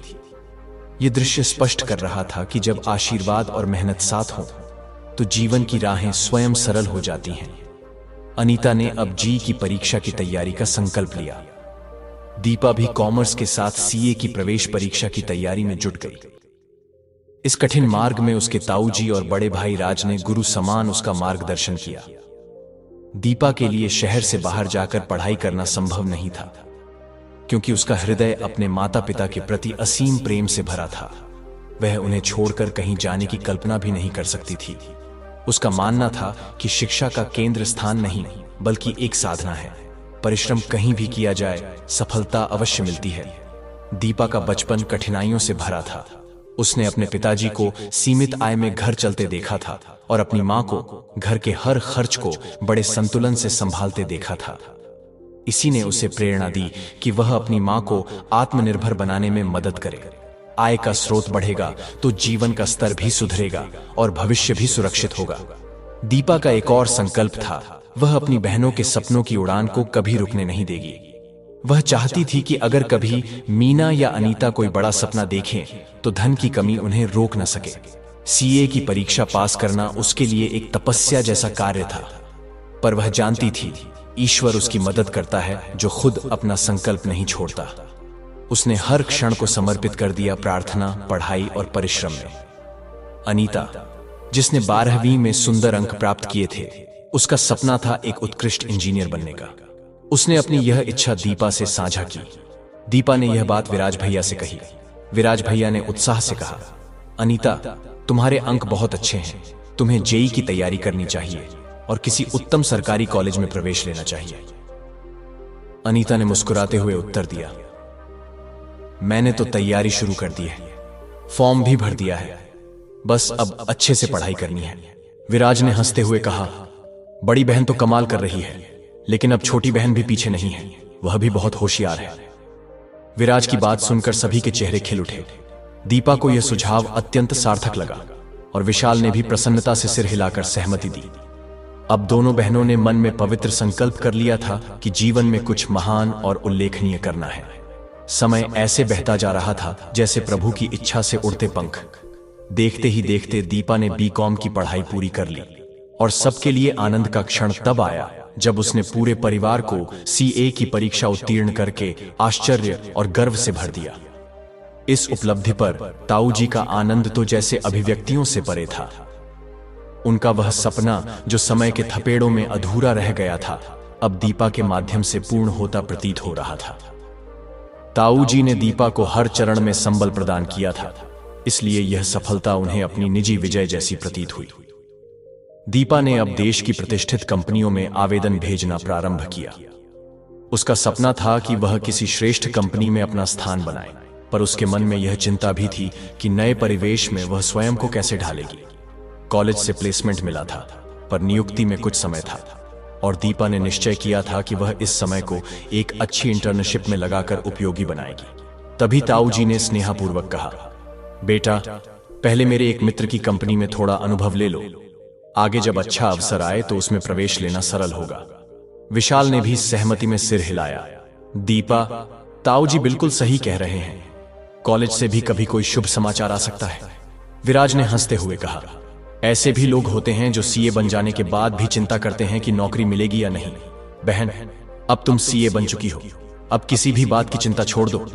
यह सुनते ही सभी हंस पड़े और दीपा भी मुस्कुराने लगी।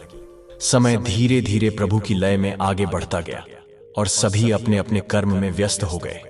इसी बीच ताईजी के घर एक सुंदर कन्या ने जन्म लिया। यह शुभ समाचार मिलते ही दादी ने बहू को गले लगाकर आशीर्वाद दिया, बेटी, तू मेरे लिए लक्ष्मी बनकर आई है, तुम्हारा घर में आना हमारे लिए सौभाग्य है।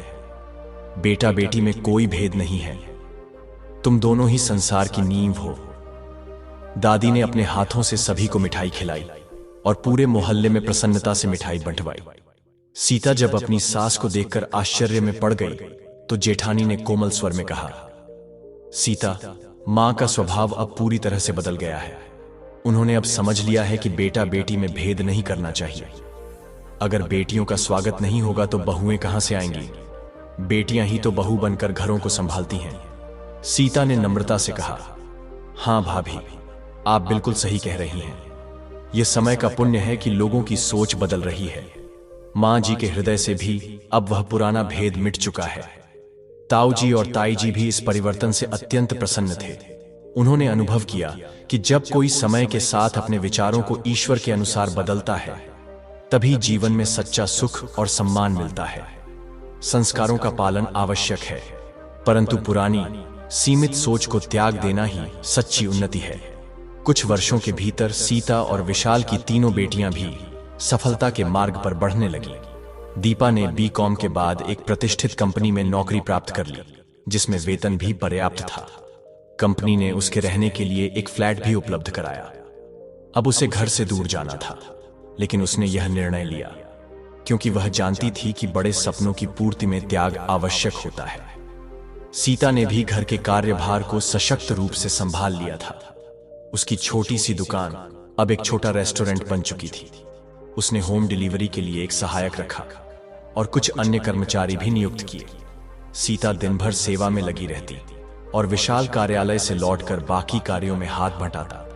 उन दोनों की आपसी सहयोग और समर्पण से सारा कार्य व्यवस्थित रूप से चल रहा था। यह देखकर दीपा का मन शांत हुआ और उसने अपने करियर के लिए बाहर जाने का निश्चय कर लिया।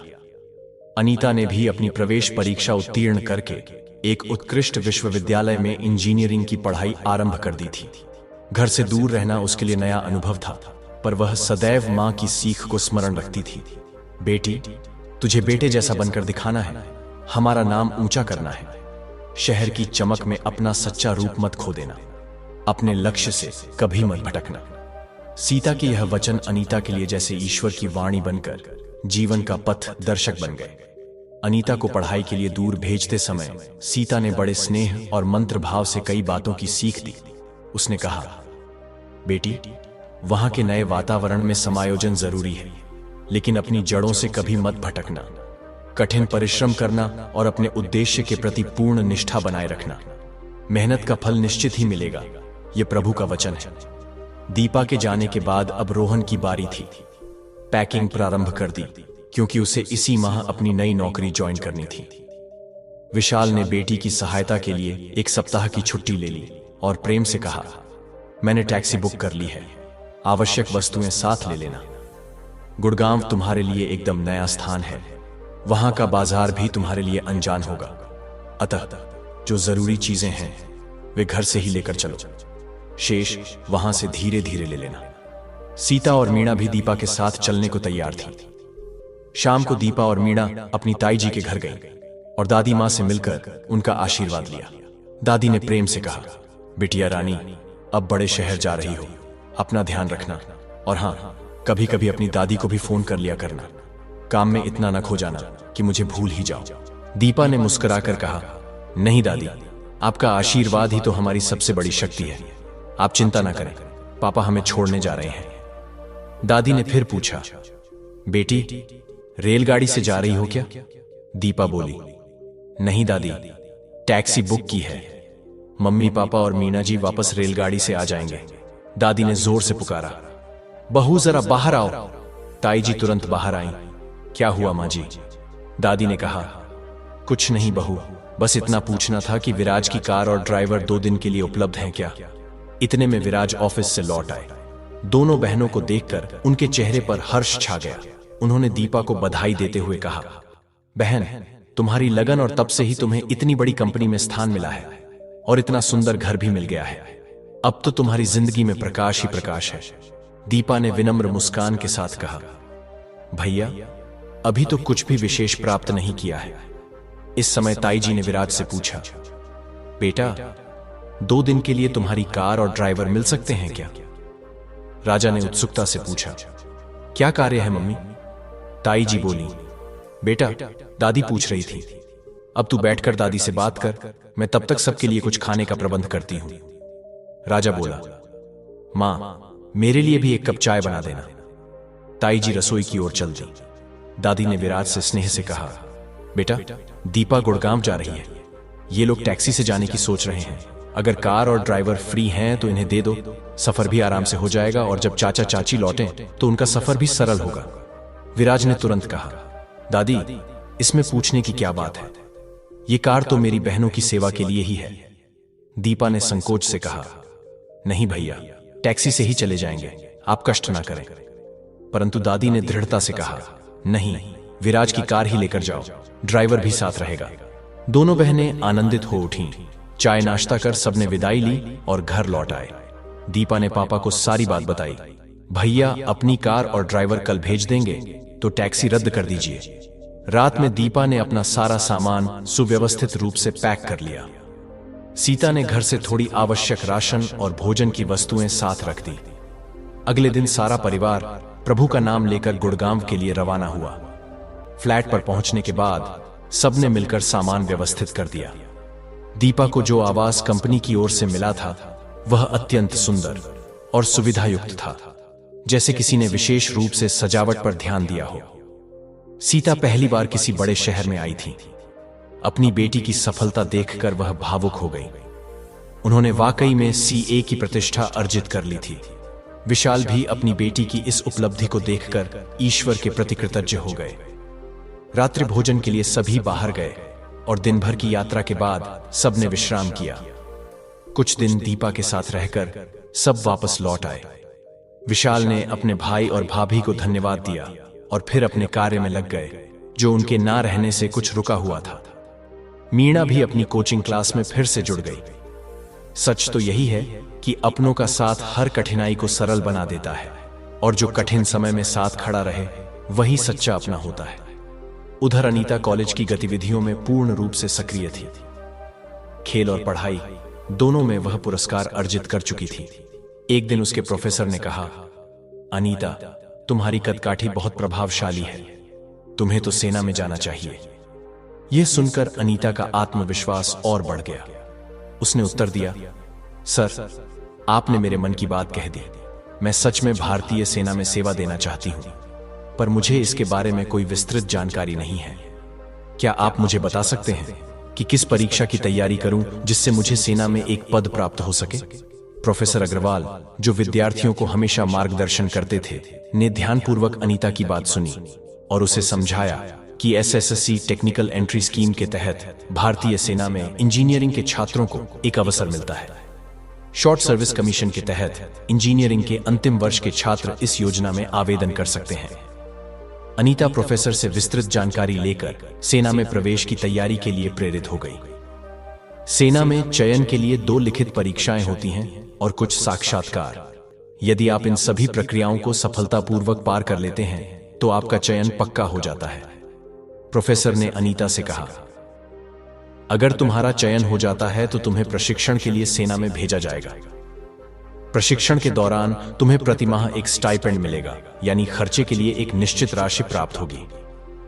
प्रशिक्षण पूर्ण होने के उपरांत सेना में तुम्हें लेफ्टिनेंट का पद मिलेगा, जो कि न केवल देश सेवा का अवसर होगा बल्कि समाज में भी सम्मान दिलाएगा। माता पिता के लिए यह एक सपना सच होने जैसा होता है। पहले महिलाओं के लिए सेना में केवल सीमित क्षेत्र थे, लेकिन समय के साथ कई क्षेत्रों में उनके लिए अवसर खोले गए हैं। तुम्हारे लिए भी इस दिशा में अवसर है। अब तुम्हारा अंतिम वर्ष है बेटा, अभी से तैयारी में जुट जाओ ताकि तुम्हारे सपने साकार हो सके। अनीता ने आभार व्यक्त करते हुए प्रोफेसर को धन्यवाद दिया। प्रोफेसर अग्रवाल ने उत्साहित होकर कहा, अनीता, तुम्हारा कद और शारीरिक संरचना बहुत अच्छी है, जो सामान्य लड़कियों से अधिक है। इसीलिए तुम्हें किसी भी प्रकार की शारीरिक परीक्षा में कठिनाई नहीं होगी। खेलकूद में तुम्हारी रुचि और कुशलता को देखते हुए मुझे विश्वास है कि मेडिकल परीक्षा भी तुम सहजता से उत्तीर्ण करोगी। शेष सभी बातें तुम्हें प्रशिक्षण के दौरान सिखाई जाएंगी। अनीता ने आत्मविश्वास के साथ कहा, सर, पहले चयन तो हो जाए, मैं अवश्य ही आवेदन करूंगी। मुझे इस मार्गदर्शन की सच में आवश्यकता थी, लेकिन कोई मार्ग दिखाने वाला नहीं था। अब मुझे अपने जीवन का उद्देश्य स्पष्ट रूप से दिख रहा है।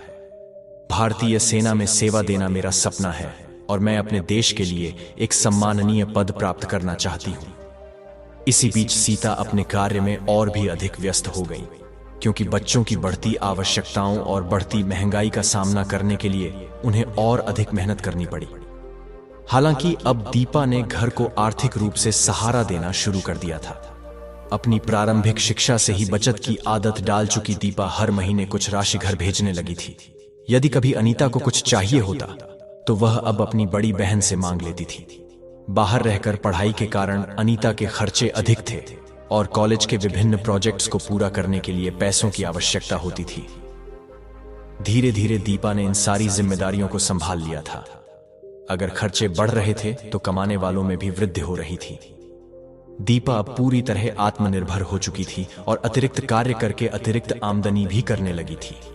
जब अनीता ने प्रोफेसर अग्रवाल से मिली मार्गदर्शन की बात दीपा से की और अपने भविष्य को सेना में बनाने की इच्छा प्रकट की तो दीपा ने उसकी बात को सराहा और उसे पूरे मनोबल के साथ आगे बढ़ने की प्रेरणा दी।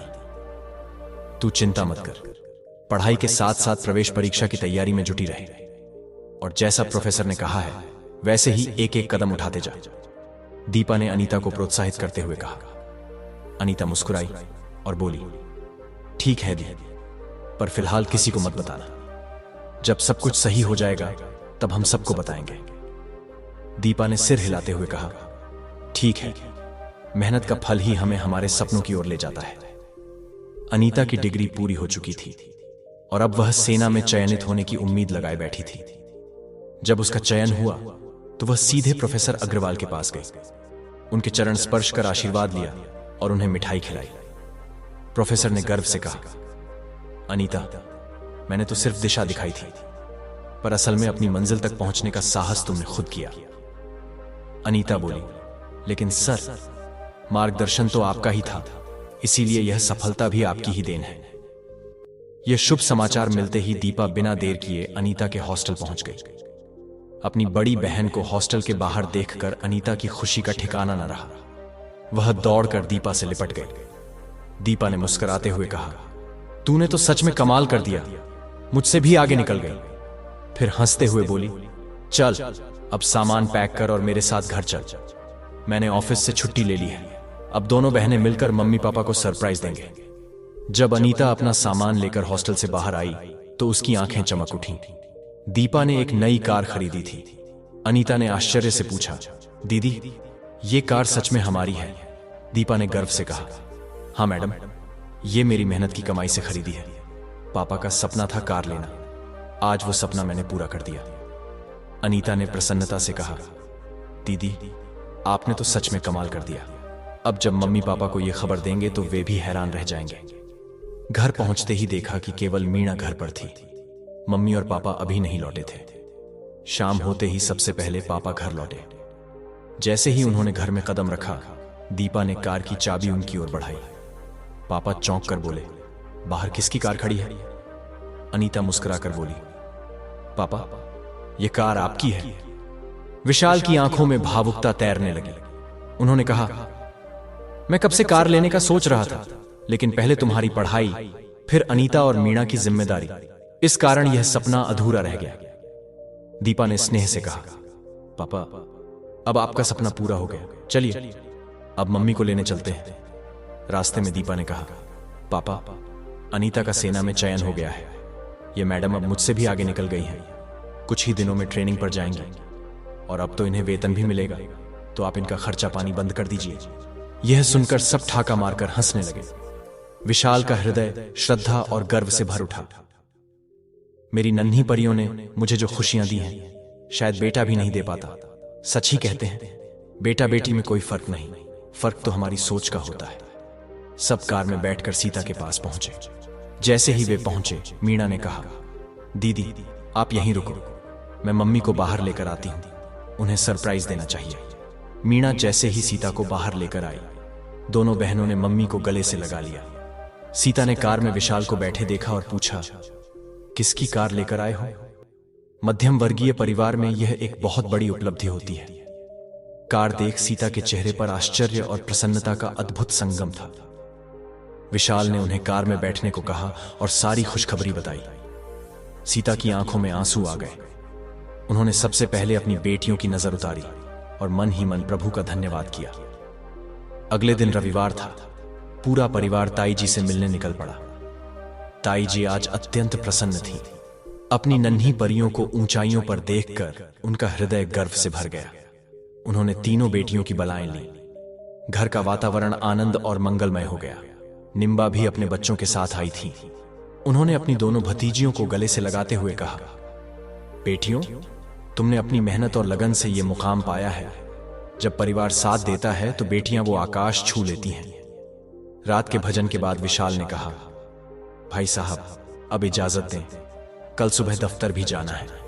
ताऊ जी बोले, ठीक है, तुम सबको घर छोड़कर आओ। विराज, कार निकालो। विराज गर्व से बोले, पापा, मैं अभी कार बाहर निकालता हूं। विशाल ने मुस्कुराकर कहा, भाई साहब, पहले गेट तक तो आइए। जैसे ही दीपा ने चाबी निकाली और कार स्टार्ट की, विशाल ने भावुक होकर कहा, यह सब आपके आशीर्वाद का ही फल है कि इन नन्ही कलियों ने इतना बड़ा मुकाम हासिल किया है। ताऊ जी बोले, नहीं विशाल, यह तो उनकी अथक मेहनत, संकल्प और समर्पण का परिणाम है। इन्होंने अपने लक्ष्य खुद तय किए और अपने प्रयासों से मंजिल पाई। दादी भी अपनी पोतियों की इस उपलब्धि पर फूली नहीं समा रही थी। ताई जी, दादी और निम्बा को दीपा ने प्रेम पूर्वक कुछ दूर तक कार में घुमाया और फिर सभी को प्रसन्न चित्त घर पहुंचा दिया। मां और निम्बा अत्यंत प्रसन्न थीं कि छोटे भाई की बेटियों ने अपनी कार खुद खरीदी और अनीता का सेना में चयन हुआ। सच में बेटियों ने माता पिता का सिर गर्व से ऊंचा कर दिया। निम्बा हंसते हुए बोली, अब तो मुझे और भी आराम मिल गया है। जब भाभी से मिलने का मन होगा, दीपा को फोन करूंगी, कहूंगी, बेटा, आज अपनी बा को लेने आ जा। दीपा ने श्रद्धा भाव से मुस्कुराते हुए कहा, बिल्कुल बा, जैसे ही आदेश देंगे आपकी तीनों भतीजियां हाजिर हो जाएंगी। समय अपनी गति से आगे बढ़ता गया और कब 1 वर्ष बीत गया पता ही नहीं चला। अनीता ने भारतीय सेना की अपनी कठोर ट्रेनिंग आत्मविश्वास और साहस के साथ पूर्ण कर ली थी। उसकी निष्ठा, परिश्रम और उत्कृष्टता को देखकर सेना के अधिकारी भी उसकी सराहना करने लगे थे। एक दिन अनीता ने दीपा को बताया, भारतीय सेना की ओर से मम्मी पापा को मेरे शपथ समारोह में सम्मिलित होने का निमंत्रण मिला है। दीदी, आप भी ऑफिस से छुट्टी ले लो, आपकी गैरहाजिरी में सब अधूरा लगेगा। दीपा ने हर्षित मन से कहा, बहन, तूने इतनी बड़ी उपलब्धि प्राप्त की है, हमारे कुल का मान बढ़ाया है। मैं अवश्य मम्मी पापा के साथ आऊंगी। सीता, विशाल और मीणा इस आयोजन की तैयारी में लग गए। दीपा को भी बुलाया गया क्योंकि कार चलाने का दायित्व केवल उसी के पास था। विशाल और सीता भावनाओं से अभिभूत थे। आज वे अपनी ही कार से ऐसी यात्रा पर निकल रहे थे जिसमें उनकी बेटी देश के लिए वर्दी पहन रही थी। शाम के समय विशाल ने अनीता को आशीर्वाद देते हुए कहा, बेटा, हम सब वहां आ रहे हैं। अनीता ने आग्रह से कहा, पापा, यह मेरे जीवन का सबसे शुभ क्षण होगा, कृपया दादी को भी साथ लेकर आइए। विशाल ने प्रेम से हामी भरी। ठीक है बेटा। अगले दिन सभी अनीता के पास पहुंच गए। वहां एक भावपूर्ण और गरिमामयी समारोह का आयोजन था। सेना की वर्दी में सजी हुई सभी कन्याएं अत्यंत तेजस्वी लग रही थीं। अनीता को सेना की वर्दी में देखकर सभी का हृदय गर्व से भर उठा। दादी की दृष्टि तो अनीता पर टिकी ही रह गई। मन में ईश्वर का धन्यवाद और आंखों में संतोष की चमक थी। यह शपथ ग्रहण समारोह दादी के जीवन का पहला ऐसा अनुभव था। सभी नवनियुक्त सैनिकों को सम्मान स्वरूप मेडल पहनाए जा रहे थे। जब अनीता का नाम पुकारा गया तो उसने अधिकारी से नम्र निवेदन किया, सर, यह मेडल मेरी दादी को पहनाया जाए। आज मैं जो कुछ भी हूं वह उनके आशीर्वाद और विश्वास की ही देन है। जब दादी का नाम पुकारा गया तो विशाल और सीता ने उन्हें श्रद्धा से आगे बढ़ाया। सेना अधिकारी ने आदरपूर्वक दादी को मेडल पहनाया। अनीता ने अपने वरिष्ठ अधिकारियों को सलामी दी और अपने माता पिता व दादी के साथ मंच से उतरी। सभी ने मिलकर अनेक सुंदर चित्र खिंचवाए। एक समूह चित्र तो अत्यंत विशेष बन गया, जिसे मीणा ने अपने कैमरे में और दीपा ने अपने मोबाइल में संजो लिया। समारोह में सेना के उच्चाधिकारी, कर्नल, ब्रिगेडियर और जनरल भी उपस्थित थे। उनकी गरिमामयी उपस्थिति में सभी सैनिकों ने भारत माता की सेवा और रक्षा की शपथ ली। सेना की वर्दी में अनीता का तेज, उसकी गरिमा और उसकी उपस्थिति ईश्वर की किसी विशेष कृपा का आभास दे रही थी। सीता की आंखों में हर्ष के आंसू छलक आए। दीपा ने मां के कंधे पर हाथ रखते हुए कहा, मां, आज तो खुशी का दिन है, आंसू मत बहाओ। सीता ने मुस्कुराते हुए कहा, बेटी, ये आंसू नहीं, ये तो आभार है उस ईश्वर के लिए जिसने यह दिन दिखाया। अनीता के साथ साथ पूरा परिवार स्वयं को सम्मानित अनुभव कर रहा था। यह ऐसा सम्मान था जिसकी कल्पना भी उन्होंने कभी नहीं की थी। दादी अनीता के साथ गर्व से चल रही थी। उनका हृदय आज आत्मगौरव से पूर्ण था। समारोह के बाद स्वादिष्ट भोजन की व्यवस्था की गई थी। पूरा परिवार पहली बार किसी शपथ ग्रहण समारोह में सम्मिलित हुआ था, वह भी तब जब उनकी अपनी बेटी लेफ्टिनेंट बनी थी। अनीता की प्रारंभिक नियुक्ति देहरादून में हुई थी और वह सपनों की ओर बढ़ रही थी। सीता और विशाल अपनी बेटियों की उपलब्धियों पर अत्यंत प्रसन्न थे। पड़ोसी भी इन बहनों की प्रशंसा करते नहीं थकते थे, यहां तक कि वे अपने बच्चों को भी उनके जैसा बनने की प्रेरणा देने लगे थे। अब मीणा का मन भी कुछ विशेष और उपयोगी कार्य करने की ओर उन्मुख होने लगा था। ऐसा कार्य जो उसके माता पिता के मन को और ऊंचाई दे सके। बचपन से ही मीणा ने गणित, भौतिकी और रसायन शास्त्र में अपनी पकड़ को मजबूत बना लिया था। वह भी अपनी दोनों बहनों की तरह अध्ययन में प्रवीण थी। घर में एकाकी वातावरण में उसने अपने संपूर्ण ध्यान को पढ़ाई में समर्पित कर दिया। पापा के दफ्तर जाने और मां के रेस्टोरेंट में काम करने के दौरान मीणा अपना अधिकांश समय पढ़ाई में लगाती थी। उसने स्पष्ट लक्ष्य निर्धारित कर लिया था कि उसे क्या बनना है और उसी दिशा में प्रयासरत हो गई थी। दोनों बहनों की सफलता देखकर मीणा ने समझ लिया कि असली सफलता का अर्थ क्या है। इसी बीच ताई जी के घर में नई बहू का आगमन हो चुका था, क्योंकि अभिराज भाई ने प्रेम विवाह किया था। विराज भाई हमेशा खर्च और दिखावे में आगे रहते थे, जबकि अभिराज भाई ने सदैव बचत पर जोर दिया और दिखावे से दूरी बनाए रखी। अभिराज भाई का मानना था कि विवाह जैसे आयोजनों में अत्यधिक खर्च करने की बजाय उसे सादगी से संपन्न किया जाए, ताकि स्नेह और सरलता का मूल्य स्थापित हो सके। कुछ पारिवारिक जनों के मतभेदों के बावजूद राज भैया का विवाह सादगी से संपन्न हो गया, लेकिन ताऊ जी और ताई जी ने दादी की प्रसन्नता के लिए एक छोटी सी समारोह की व्यवस्था की। सभी परिचितों और सगे संबंधियों को निमंत्रण भेजा गया और यह आयोजन भव्य रहा। मेहमानों की भीड़ में भैया भाभी को बधाइयों और शुभकामनाओं से नवाजा जा रहा था। दादी का मन गर्व और हर्ष से भर रहा था। अपने पोत बहू को आशीर्वाद देते हुए वह दोनों पोतियों से भी आनंदित होकर बातें कर रही थी। अनीता और दीपा को देखकर लोगों ने दादी को बधाइयां दी और पास बैठी मीणा यह देखकर मुस्कुरा रही थी। इसी बीच किसी रिश्तेदार ने मीणा से छेड़ते हुए पूछा, तुम्हारी बहनों ने तो ऊंचाइयों को छू लिया है, अब तुम क्या करोगे? मीणा ने मुस्कुराकर सहजता से कहा, मैं तो खुले आकाश में उड़ान भरने का सपना देखती हूं। यह सुनकर दादी हंस पड़ी और बोली, मैंने तुम्हें पंख दे दिए हैं, जितनी चाहे उतनी ऊंचाई छू लो। इस बात पर वहां बैठे सभी लोग खिलखिलाकर हंस पड़े, क्योंकि दादी ने बहुत प्यार भरे अंदाज में मीणा के सपनों को सराहा था। मीणा का यह एसएससी का अंतिम वर्ष था और वह बिना किसी को बताए वायुसेना में प्रवेश की तैयारी में लग चुकी थी। इंटरनेट से उसने सारी जानकारियां प्राप्त कर ली थी और अपने बलबूते पर एडमिशन टेस्ट की तैयारी आरंभ कर दी थी। पारिवारिक व्यस्तताओं के बीच उसने इस योजना को गुप्त रखा और बिना किसी को बताए एयरफोर्स का एडमिशन टेस्ट दे दिया। उसका दृढ़ निश्चय था कि उसे भारतीय वायुसेना में सेवा देनी है और इसके लिए वह निरंतर प्रयासरत रही। अंततः मीणा की मेहनत रंग लाई। जैसे ही उसने वायुसेना की परीक्षा उत्तीर्ण की, सबसे पहले उसने ये खबर दीपा दीदी को सुनाई। ये सुनते ही दीपा तुरंत गुड़गांव से घर लौट आई और अनीता को भी अपने साथ बुला लिया। विशाल और सीता अपनी दोनों बेटियों को अचानक आया हुआ देखकर अचंभित हो गए, क्योंकि सामान्यतः वे पहले सूचित करती थीं। आज पहली बार बिना बताए घर पहुंची तो माता पिता का चौंकना स्वाभाविक था।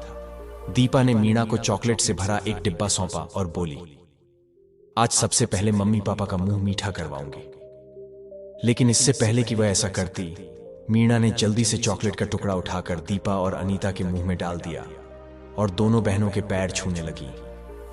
दीपा और अनीता ने उसे गले से लगा लिया। भावुक होकर मीणा ने कहा, दीदी, अगर तुम दोनों ने इतनी ऊंचाई नहीं पाई होती तो शायद मेरे अंदर भी कुछ बड़ा करने की आकांक्षा नहीं जागती। तुम दोनों की कामयाबी ने ही मुझे प्रेरित किया है और जीवन में एक बड़ा लक्ष्य प्राप्त करने की दिशा दिखाई है। अनीता मुस्कुराते हुए बोली, हमारी प्यारी छुटकी, आ गले लग जा। हमें तेरी इस उपलब्धि पर बहुत गर्व है। हमने तो कभी सोचा भी नहीं था कि तू इतनी ऊंची उड़ान भरेगी और मम्मी पापा के नाम में 4 चांद लगा देगी। ये दृश्य देख रहे विशाल और सीता के चेहरे पर आश्चर्य और गर्व के भाव एक साथ झलक रहे थे, पर वे निशब्द थे, बस अपनी आंखों से उस क्षण को निहारते जा रहे थे। दीपा ने फिर मम्मी पापा को मिठाई खिलाई और भावुक स्वर में कहा, मां, पापा, आपकी इस छोटी कली ने तो सच में कमाल कर दिखाया है। उसने अपनी साधना और लगन से वो प्राप्त किया है जो हम सब ने तो केवल स्वप्न में ही देखा था। दीपा ने श्रद्धा से आगे कहा, मां, पापा, मैं तो स्वयं आश्चर्य में हूं। हमारी छुटकी इतनी ऊंचाई कैसे छू गई? हम तो आज भी इसे अपनी छोटी बच्ची ही समझते हैं, पर इसने तो आकाश में अपने सपनों के दीप जलाए और उन्हें साकार भी कर दिया। विशाल ने उत्सुकता से पूछा, अरे तुम सब बातें घुमा रही हो, आखिर बताओ तो सही कि हमारी मीणा ने क्या हासिल किया है? तब दीपा ने गर्व से मुस्कुराते हुए उत्तर दिया, आपकी वही छोटी मीणा अब भारतीय वायुसेना में फाइटर पायलट बनने की तैयारी में है। इसे लड़ाकू विमान उड़ाने की ट्रेनिंग के लिए चुना गया है। 1.5 वर्ष की कठिन साधना के बाद यह फ्लाइट ब्रांच की अधिकारी बनेगी और भारत माता की सेवा में समर्पित हो जाएगी। विशाल और सीता के मुखमंडल पर उस समय गौरव, प्रेम और हर्ष का अद्भुत संगम था। अब उन्हें सारी बात पूरी तरह समझ में आ गई थी। दोनों दौड़कर अपनी उस नन्ही परी को अपनी गोद में भरने लगे। सीता का हृदय जैसे उमड़ पड़ा था। वह कभी उसकी नाक चूमती, कभी उसके माथे को स्नेह से चुंबित करती। उसकी आंखों से आंसुओं की अविरल धारा बहने लगी। तभी दीपा मुस्कुराकर बोली, कोई बात नहीं मां, अब हमें समझ में आ गया कि यह आंसू खुशी के हैं। जब मुझे और अनीता को सम्मान मिला था तो मीणा को भी मिलने का पूरा हक है। दीपा की यह बात सुनते ही सभी के चेहरे पर मधुर मुस्कान फैल गई। विशाल के मन में विचारों का सागर उमड़ने लगा। जब यह नन्ही परी हमारे जीवन में आई थी तब मैंने तो पहले 6 महीने ठीक से बात भी नहीं की थी। बेटे के ना होने का दुख मेरे मन पर छाया हुआ था और इसी कारण मैं इस अमूल्य कली का स्वागत नहीं कर पाया था। पर आज जब मेरी बेटी ने इतना ऊंचा मुकाम हासिल किया है तो वह सारा दुख इन आंसुओं में बह गया है। अब तो सिर्फ गर्व बचा है। विशाल को अपनी इस भूल का ज्ञान बहुत पहले ही हो चुका था और उन्होंने अपनी गलती सुधारने में कभी संकोच नहीं किया। शाम को सारा परिवार ताई जी के घर एकत्र हुआ। जब दादी को मीणा की उपलब्धि की बात बताई गई तो वे आश्चर्य में पड़ गईं। खाने लगी, यह लड़की हवाई जहाज कैसे उड़ाएगी? दीपा मुस्कुराकर बोली, दादी, आपको भी घुमाने ले जाऊंगी, जैसे कार में ले गई थी। दादी हंसते हुए बोली, नहीं बिटिया, हमें तो जमीन पर ही रहने दो, पर तुम्हें विमान उड़ाने के लिए हम दिल से आशीर्वाद और शुभकामनाएं देते हैं। दादी की बात सुनकर सभी हंस पड़े। आज दोनों बहुओं ने अपनी प्यारी ननद रानी के लिए विशेष पकवान बनाए थे। दीपा और अनीता को निम्बा बुआ ने बहुत स्नेह और आशीर्वाद दिया। बा ने भावुक होकर कहा, तुम तीनों ने हमारे जीवन की वो सभी बातें संवार दी हैं जिनमें पहले दुख और पश्चाताप था। आज तुमने हमें उतनी ही खुशी और मान दिया है जितना उस समय हम कुछ खो चुके थे। पूरे परिवार के हृदय में संतोष का भाव था। सीता और विशाल तो स्वयं को संसार के सबसे भाग्यशाली माता पिता मानने लगे थे। जब तीनों बहनों को उनके पुराने विद्यालय में सम्मानित किया गया तो मोहल्ले में यह बात गर्व की तरह फैल गई। लोग कहने लगे, इन नन्ही कलियों के जन्म पर किसी ने गुड़ भी नहीं बंटवाया था, लेकिन आज इनकी सफलता ने सबका मुंह मीठा कर दिया है। ताऊ जी और ताई जी ने भी इस अवसर पर मिठाई बांटी थी। आज इन बेटियों ने साबित कर दिया कि जब बेटियां खिलती हैं तो वे परिवार, समाज और राष्ट्र का गौरव बन जाती हैं। अब मां के सिखाए उस रास्ते पर तीनों बहनें चल पड़ी हैं, जहां बेटियों के जन्म पर पछतावा नहीं बल्कि गर्व और कृतज्ञता होती है। अब उनका लक्ष्य स्पष्ट है, अपने सपनों को पंख देना, अपने माता पिता का मान बढ़ाना, अपने परिवार में सुख और समृद्धि लाना और अपने अस्तित्व को शिक्षा, संकल्प और परिश्रम से निखार कर एक ऐसा नाम बनाना जिसे सुनकर समाज कहे, बेटियां तो सच में ईश्वर की कृपा होती है। और इस तरह मीणा की यह आध्यात्मिक उड़ान एक प्रेरणा बन गई हर उस बेटी के लिए जो अपने अस्तित्व को ईश्वर की भक्ति, माता पिता के आशीर्वाद और अपने सत्कर्मों से संवारती है। जो लोग सोचते हैं कि बेटियां बोझ होती हैं, आज उन्हें यह जान लेना चाहिए कि बेटियां ईश्वर का वरदान होती हैं।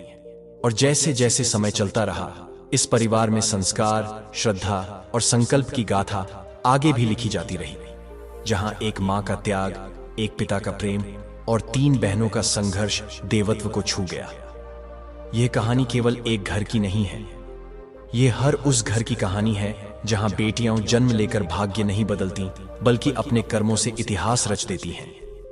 तो जुड़े रहिए ऐसी ही भावनात्मक, प्रेरणादायक और भक्तिभाव से भरी कहानियों के लिए।